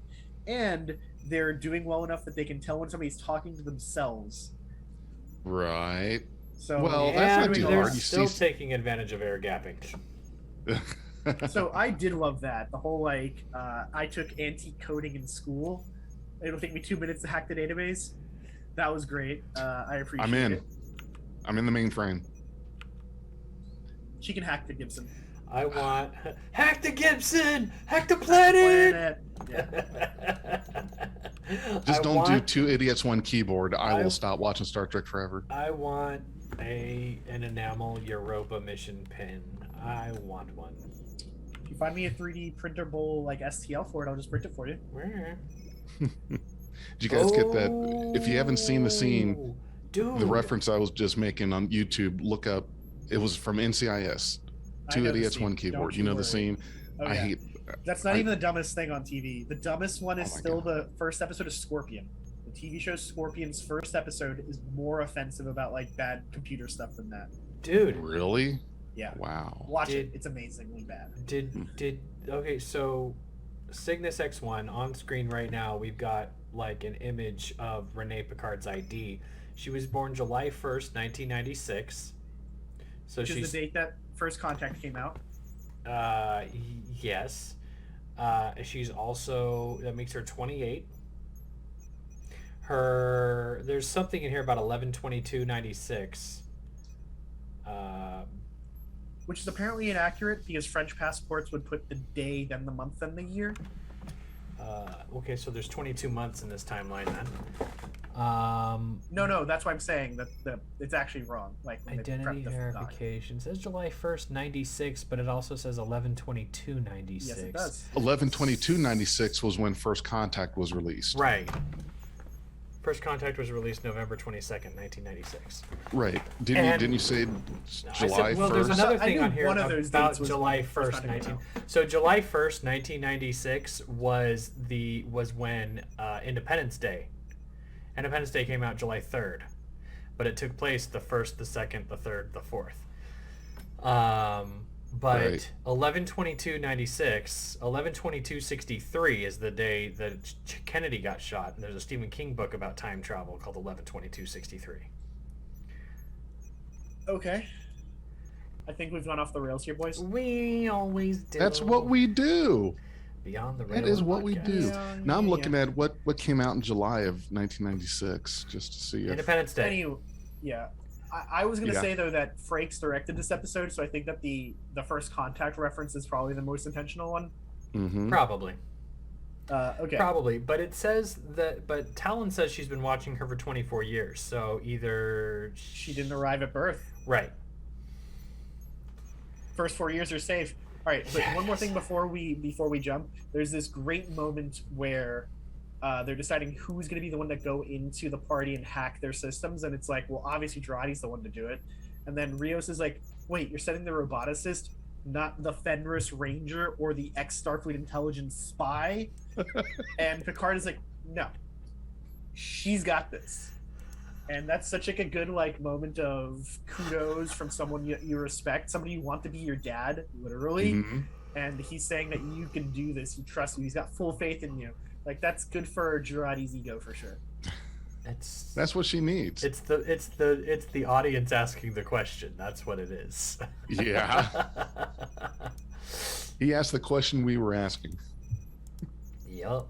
So cut to the gala. Now we get why the episode is called this, and they're suddenly playing "Fly Me to the Moon." Yeah, and it's just going on. Girardi enters under the identity of Holly Visser, and she looks amazing in that red dress. Yes. She can wear that thing. It's great. Mm-hmm. The security guard who's like scanning her badge asks for another form of ID. She offers a like driver's license, which apparently is a very legit looking California driver's license. That And they she were able to gets it. get that quickly. I'm sure they were in. They can print things. If Okay. not her, I'll bet you that Eh. Talon can print it. They just put a stamp over the actress's actual ID. Cover All it right, up. Talon, Holly Miss Visser. Non-Interference herself. Okay, so anyways, Yeah. they go inside. Girardi goes over to a table, gets a glass of champagne, and is talking to herself.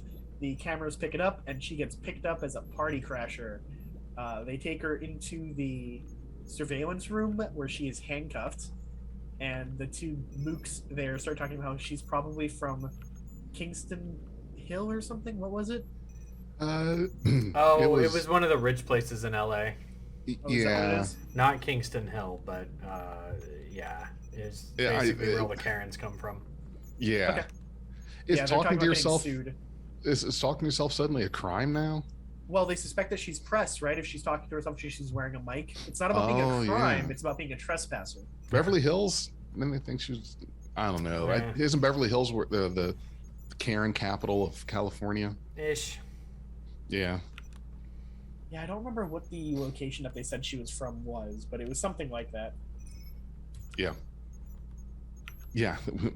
The location that tells you that you'll get sued if you do anything. Allison Pill must be very short because everybody in there towered over her.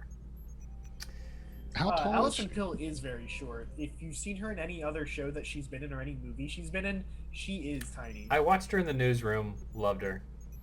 I love that show. Yeah, that Scott show Pilgrim is versus the World. crazy awesome. Watch that. Yes, that too. And in both, she is towered over by people. Yep. All right, I'm pulling up the scene so I can. She's find what 5'6" and a half. That's not even really that short. These other people must be unnaturally tall. Says the dude who's 6'5". Right? You're a foot taller than her. She'd come up to like your collarbone. Yeah, maybe. Right. Easy for me to say, right? Yeah. My mean, forehead is she's- staring Jay in the nose. That's the problem. I mean, Alison Pill and I are basically the same height, so it's cool. Right. So you'd be looking at my sternum, basically. So, okay. Newport Yeah. Beach is apparently where she's supposed to be from. Newport Beach. I pulled it up. Right. Newport Beach. Again, it's a rich place in California. What can you tell us Right. about Newport Beach, Dag? Nothing. As a Californian. It's Right. Because it's south of me by like 8 hours. Oh, okay. So Renee is there watching like a scene of like Apollo 11 lifting off. I'm glad it's Apollo 11, not 13. Because for her jitters, I don't think watching 13 would help. Nope. I don't think it would be appropriate for them to air those kinds of things. Like, here's the Challenger. Oh, God. Right. Or Discovery. Either one. Yeah. Columbia. Yeah, it was Columbia. Discovery was Sorry. fun. Yeah, Yeah. Discovery is on display near Renzo. Well, I think that's one. Yeah, that's one at the Udvar Hazy, right? Mm-hmm. Yeah. All right. So we get this moment where Girardi reports back in by talking to herself even further that the plan worked. She's where she needs to be, and then we get this flashback moment where we see exactly what went down on the La Sirena when she shot the Queen. And I don't really know what to say. It just seems like a really dumb idea to go up to the Borg Queen after you shot her and let her touch you. Seductive. Well, she was having some kind of like reaction, right? Like she mentions, like, "What is this feeling? What did you do to me?" Yeah. Right. So they were definitely linked, and something was going on there.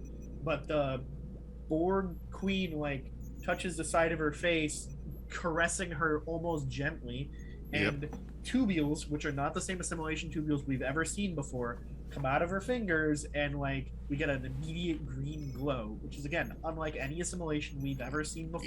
Yep. And Girardi has been What does assimilated. the Borg I don't Queen think so. need with fingernails? What does God need with the starship? That's why I said it the way I said it. Oh, No, you're right, weapon, Renzo. Dag, as a weapon. Yeah, stab. As a weapon, why does she think she's going to be engaging in No, close quarters combat? I don't think she assimilated Girardi. I think she just did a little backup download. I think she Harvey'd her. This is a Farscape reference. Yeah, I'm not getting it. Okay, so I've seen remember it, I how don't- Does Remember how Harvey Scorpius- piggyback over other things? no, remember how Scorpius implanted like a mental clone of himself into John Crichton's head, and Yes. John Crichton named him Harvey. Yes. Oh, yes. I understand the Okay. reference, And but I'm not a no Farscape one- person. Oh, it's such a good show. You should watch it. Do you know where the But nobody Harvey can- reference comes from, though? Yes, Harvey it's Rabbit. Another movie. Yeah, Harvey. Yeah, Yeah. the Invisible Anyways. Rabbit. Point is, no one can see Harvey but John, and Mhm. they have full conversations. It is slowly driving John Crichton crazy. He goes through escalatingly more and more risky things to try and get it ripped out of his head until it eventually succeeds, right? But Mhm. the whole point is, the Harvey was in John Crichton's head to try and like get information that was stored in there, and this one I don't think is there for the same purpose, but I think it's the same sort of setup. These whatever the Borg Queen implanted her is not assimilation. It is a backup, like Dag said, of her memory with a purpose. It's going to try and trick Girardi into letting the Queen take over. It can't take over on its own. And that's probably how we get the Girardi Queen on the Stargazer. Well, but so what's more implausible, that the Borg Queen has fingernails, or that she manicures, cuts and trims them so as to not have fingernails? It's kind of like, who the hell's still cutting the grass in The Walking Dead?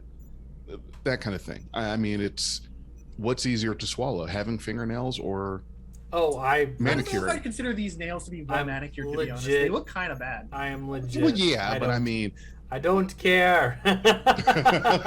you brought it up. Yeah, I did, as a joke. Oh, I you can't joke with minutia. Okay, moving on to the Beyond Fingernails podcast. Ooh, yeah. All right, but yeah, so I don't know what it is. My theory is just that it's like a Harvey implantation, and we get a little bit of that in the next scene where we see Girardi sitting handcuffed, and then the Borg Queen puts her arm around her, and like the first time I watched this scene, I could have sworn in my head that I saw like the Borg Queen like cross her legs while sitting there next to Girardi. On rewatches, it's not there, right? Maybe it was just like me in my brain thinking like this was like a Jamie Lee Curtis moment. Got a Harvey. Like, yeah. Oh, I thought you were gonna say Sharon Stone. Okay, or Sharon Stone would work too, right? Like Sharon Stone like crossing her legs like seductively or like kind of thing. I get it, but she's got the same vibe for me. Yeah. That's how seductive and manipulative she is that she got into your brain in just that one little spot to make you think she was crossing her legs. Either way, she's now on a bench, so unless Girardi's gonna carry her around like a backpack everywhere, she's gonna have legs. Yoda in a backpack. Dude, I was thinking the same thing. Well, she's not really there. It's that whole figment of the projection in her mind. She's gonna have fake imaginary legs now. Girardi getting mind fucked twice in the season, in 2 seasons. I'm like, okay, she's got to tell. She's got to tell. She couldn't tell the first time.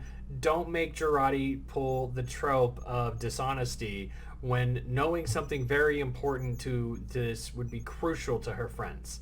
Like, she has to tell them. Right, I think I'm being manipulated by the Borg Queen. I think that's the trope that I hate the most, is when a character doesn't tell somebody something that's very important because the narrative says this plot needs to last an hour and a half. Right. It starts to get a little incredulous. It is. Tell someone, hey, I don't feel right, and I might be mind controlled, so she may not be able to, right? Like, she may not be able to do these things, right? But I did want to point out one last thing before we finish off, like, the scene. Well, hold on a minute. She may not be able to do that, but there's also quite a bit of effort being put into not say anything or to not let on to it. Or so if we were in the prime timeline, right? Seven and Picard would immediately know, right? Because they would detect that there's a Borg near them, even after the Queen is dead. And Seven is standing right there when she's briefing this whole thing. Yeah. Right? Picard is there too. But both Picard and Seven have lost any of their Borg implantation. So this is totally stealth. Like, they're not going to know. All they have are their memories. They don't have the actual tech anymore. So, I don't know. What I wanted to point out, though, was I really love that moment where when the Borg Queen puts her arm around Girardi and goes, "Captured on purpose. Clever little plan." Which is almost like she's saying that that's what she did when she got captured by the Confederacy in the first place. Oh, that was a good catch. I didn't make that connection, because you're right. In just about every caper, you have to have someone that gets caught on purpose. You think so three-dimensionally, how small you've become. and that's part of the plan, is getting yourself caught. Yeah, have someone on the inside. Wow. That's a really good insight. Captured on purpose. Just a snarky little, look at me, look what I did. I got away too. Danny Ocean in Ocean's 11. You got Girardi and the Borg Queen, and he's there different ways. I'm trying to think, what other movie or caper involved some person needing to be intentionally caught? I'm sure there is. What's the one with Sean Connery? The Rock? Entrapment? Oh, Entrapment. The one with oh God, I haven't seen that one, so I couldn't. Catherine Zeta-Jones. Dark Catherine Knight. Zeta-Jones. The Dark Knight. The Joker had to intentionally Yes. get caught. Yeah, Joker had to get caught. Yeah. Um, If you know any So, more, yeah. post them in the comments. What movies, shows, whatever feature a main or major character intentionally getting caught to fuck up or further the plot? And don't just link us TV tropes, because I don't have time for that. If I fall into a TV tropes black hole, you won't see me for the next 3 podcasts. I won't come out by then. I'll have to fly to DC and get you. You'll end up being in the dark web. I mean, I'm closer. You know. TV tropes is bad, man. I end up reading everything, and then I just keep clicking, and it's Yeah, bad. It's worse than a real-time no. strategy game. It would take me See, like what, and 6 that's- hours, 8 hours to get that- to DC. That's Slap 'em. where I discovered the trope of dishonesty, like the TV Mhm. trope of somebody knows something really pivotal to the plot that they could just tell anybody, but for reasons unknown they don't. Right. That's just some typical movies for you. That's driving me crazy now. Now I'm going to be trying to get to sleep tonight thinking what other movies or shows centered around someone needing to be caught I in really order for the liked plan to work. the way this episode moved really quickly through many different places. Yeah. We moved from Renee Picard's sim test to the apartment to the bus to introducing Adam to back and forth to all these different places. I really appreciate that we got so many different things. There wasn't a lot of fat to chew in this episode. Everything had its place. I'm going to give this episode 8 kidnapped French police officers out of 10. This man had a family. Have a little He sensitivity. still has a family, he just doesn't have a spleen. You don't need a spleen to live. It is a semi-optional thing. You just can't get into another fist fight after that, because your body will have issues with breaking down problems. Perhaps being You guys a ever see cop. Jessica Jones? Yes. Remember, she lost her spleen after her fight with Kilgrave, right? So it's a big deal to not have a spleen. I forgot about that part. It's I okay. watched Jessica Jones, but I couldn't really get into it. But anyway, Renzo, So- where do you rank this episode? I'd say it was a good episode, though I'm a little concerned with the pacing on it. It did seem a little haphazard. Like, they just kind of like, not that this whole season hasn't been very compressed, but this episode felt very, very compressed for me. Mm-hmm. A lot of stuff just ran into itself. We didn't see much of Raffi. We didn't see much of Rios, and we didn't see much of Seven. They had like one thing to do the entire episode. That's about it. So I don't know. Well, they had to wrap up the the ice Rios, yeah. storyline, and then. So yeah, what's your rating? I think I'd give it a 3 3.75 out of 5. 3 3/4 what though? Nacelles out of 5. Okay. I want a 5 nacelle chip in this season. We had a 4. Why not a 5? Tie 2 warp cores together, warp to another place, then warp back and turn the sun into a Taurus. We're good. I do have a good bit of tea for you though. Mm-hmm. So somebody tweeted at one of the production designers for Star Trek or Picard that after season 3, can we please get a Stargazer show? And he says he really, and the person was saying that he really wants to see some good action shots of Stargazer, and we're not getting that in Picard. So give us a show with Stargazer. And David Blass's response, which he then deleted within 30 minutes, was there will be plenty of space action in season 3. Don't worry. Mm-hmm. Okay, I like it. I dig. I think ooh, this is a tough one. I'm kind of wavering between 7 or 8 Q business cards out of 10. I'll take 8.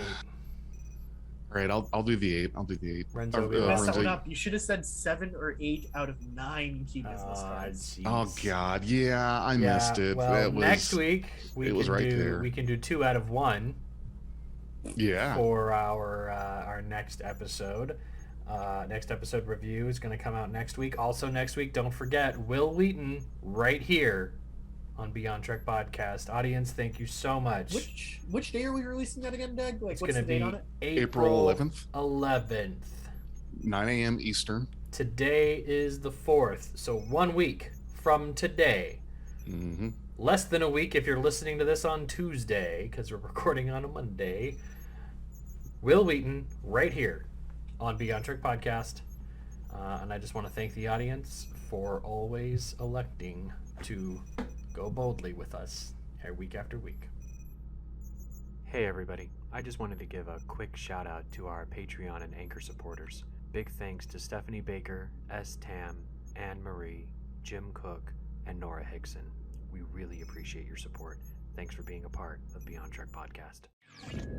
We are Beyond Trek Podcast. Lower your inhibitions and surrender your ears. We will add inspirational and hilarious Trek content to your day. Your attention will adapt to subscribe to us. Resistance is futile.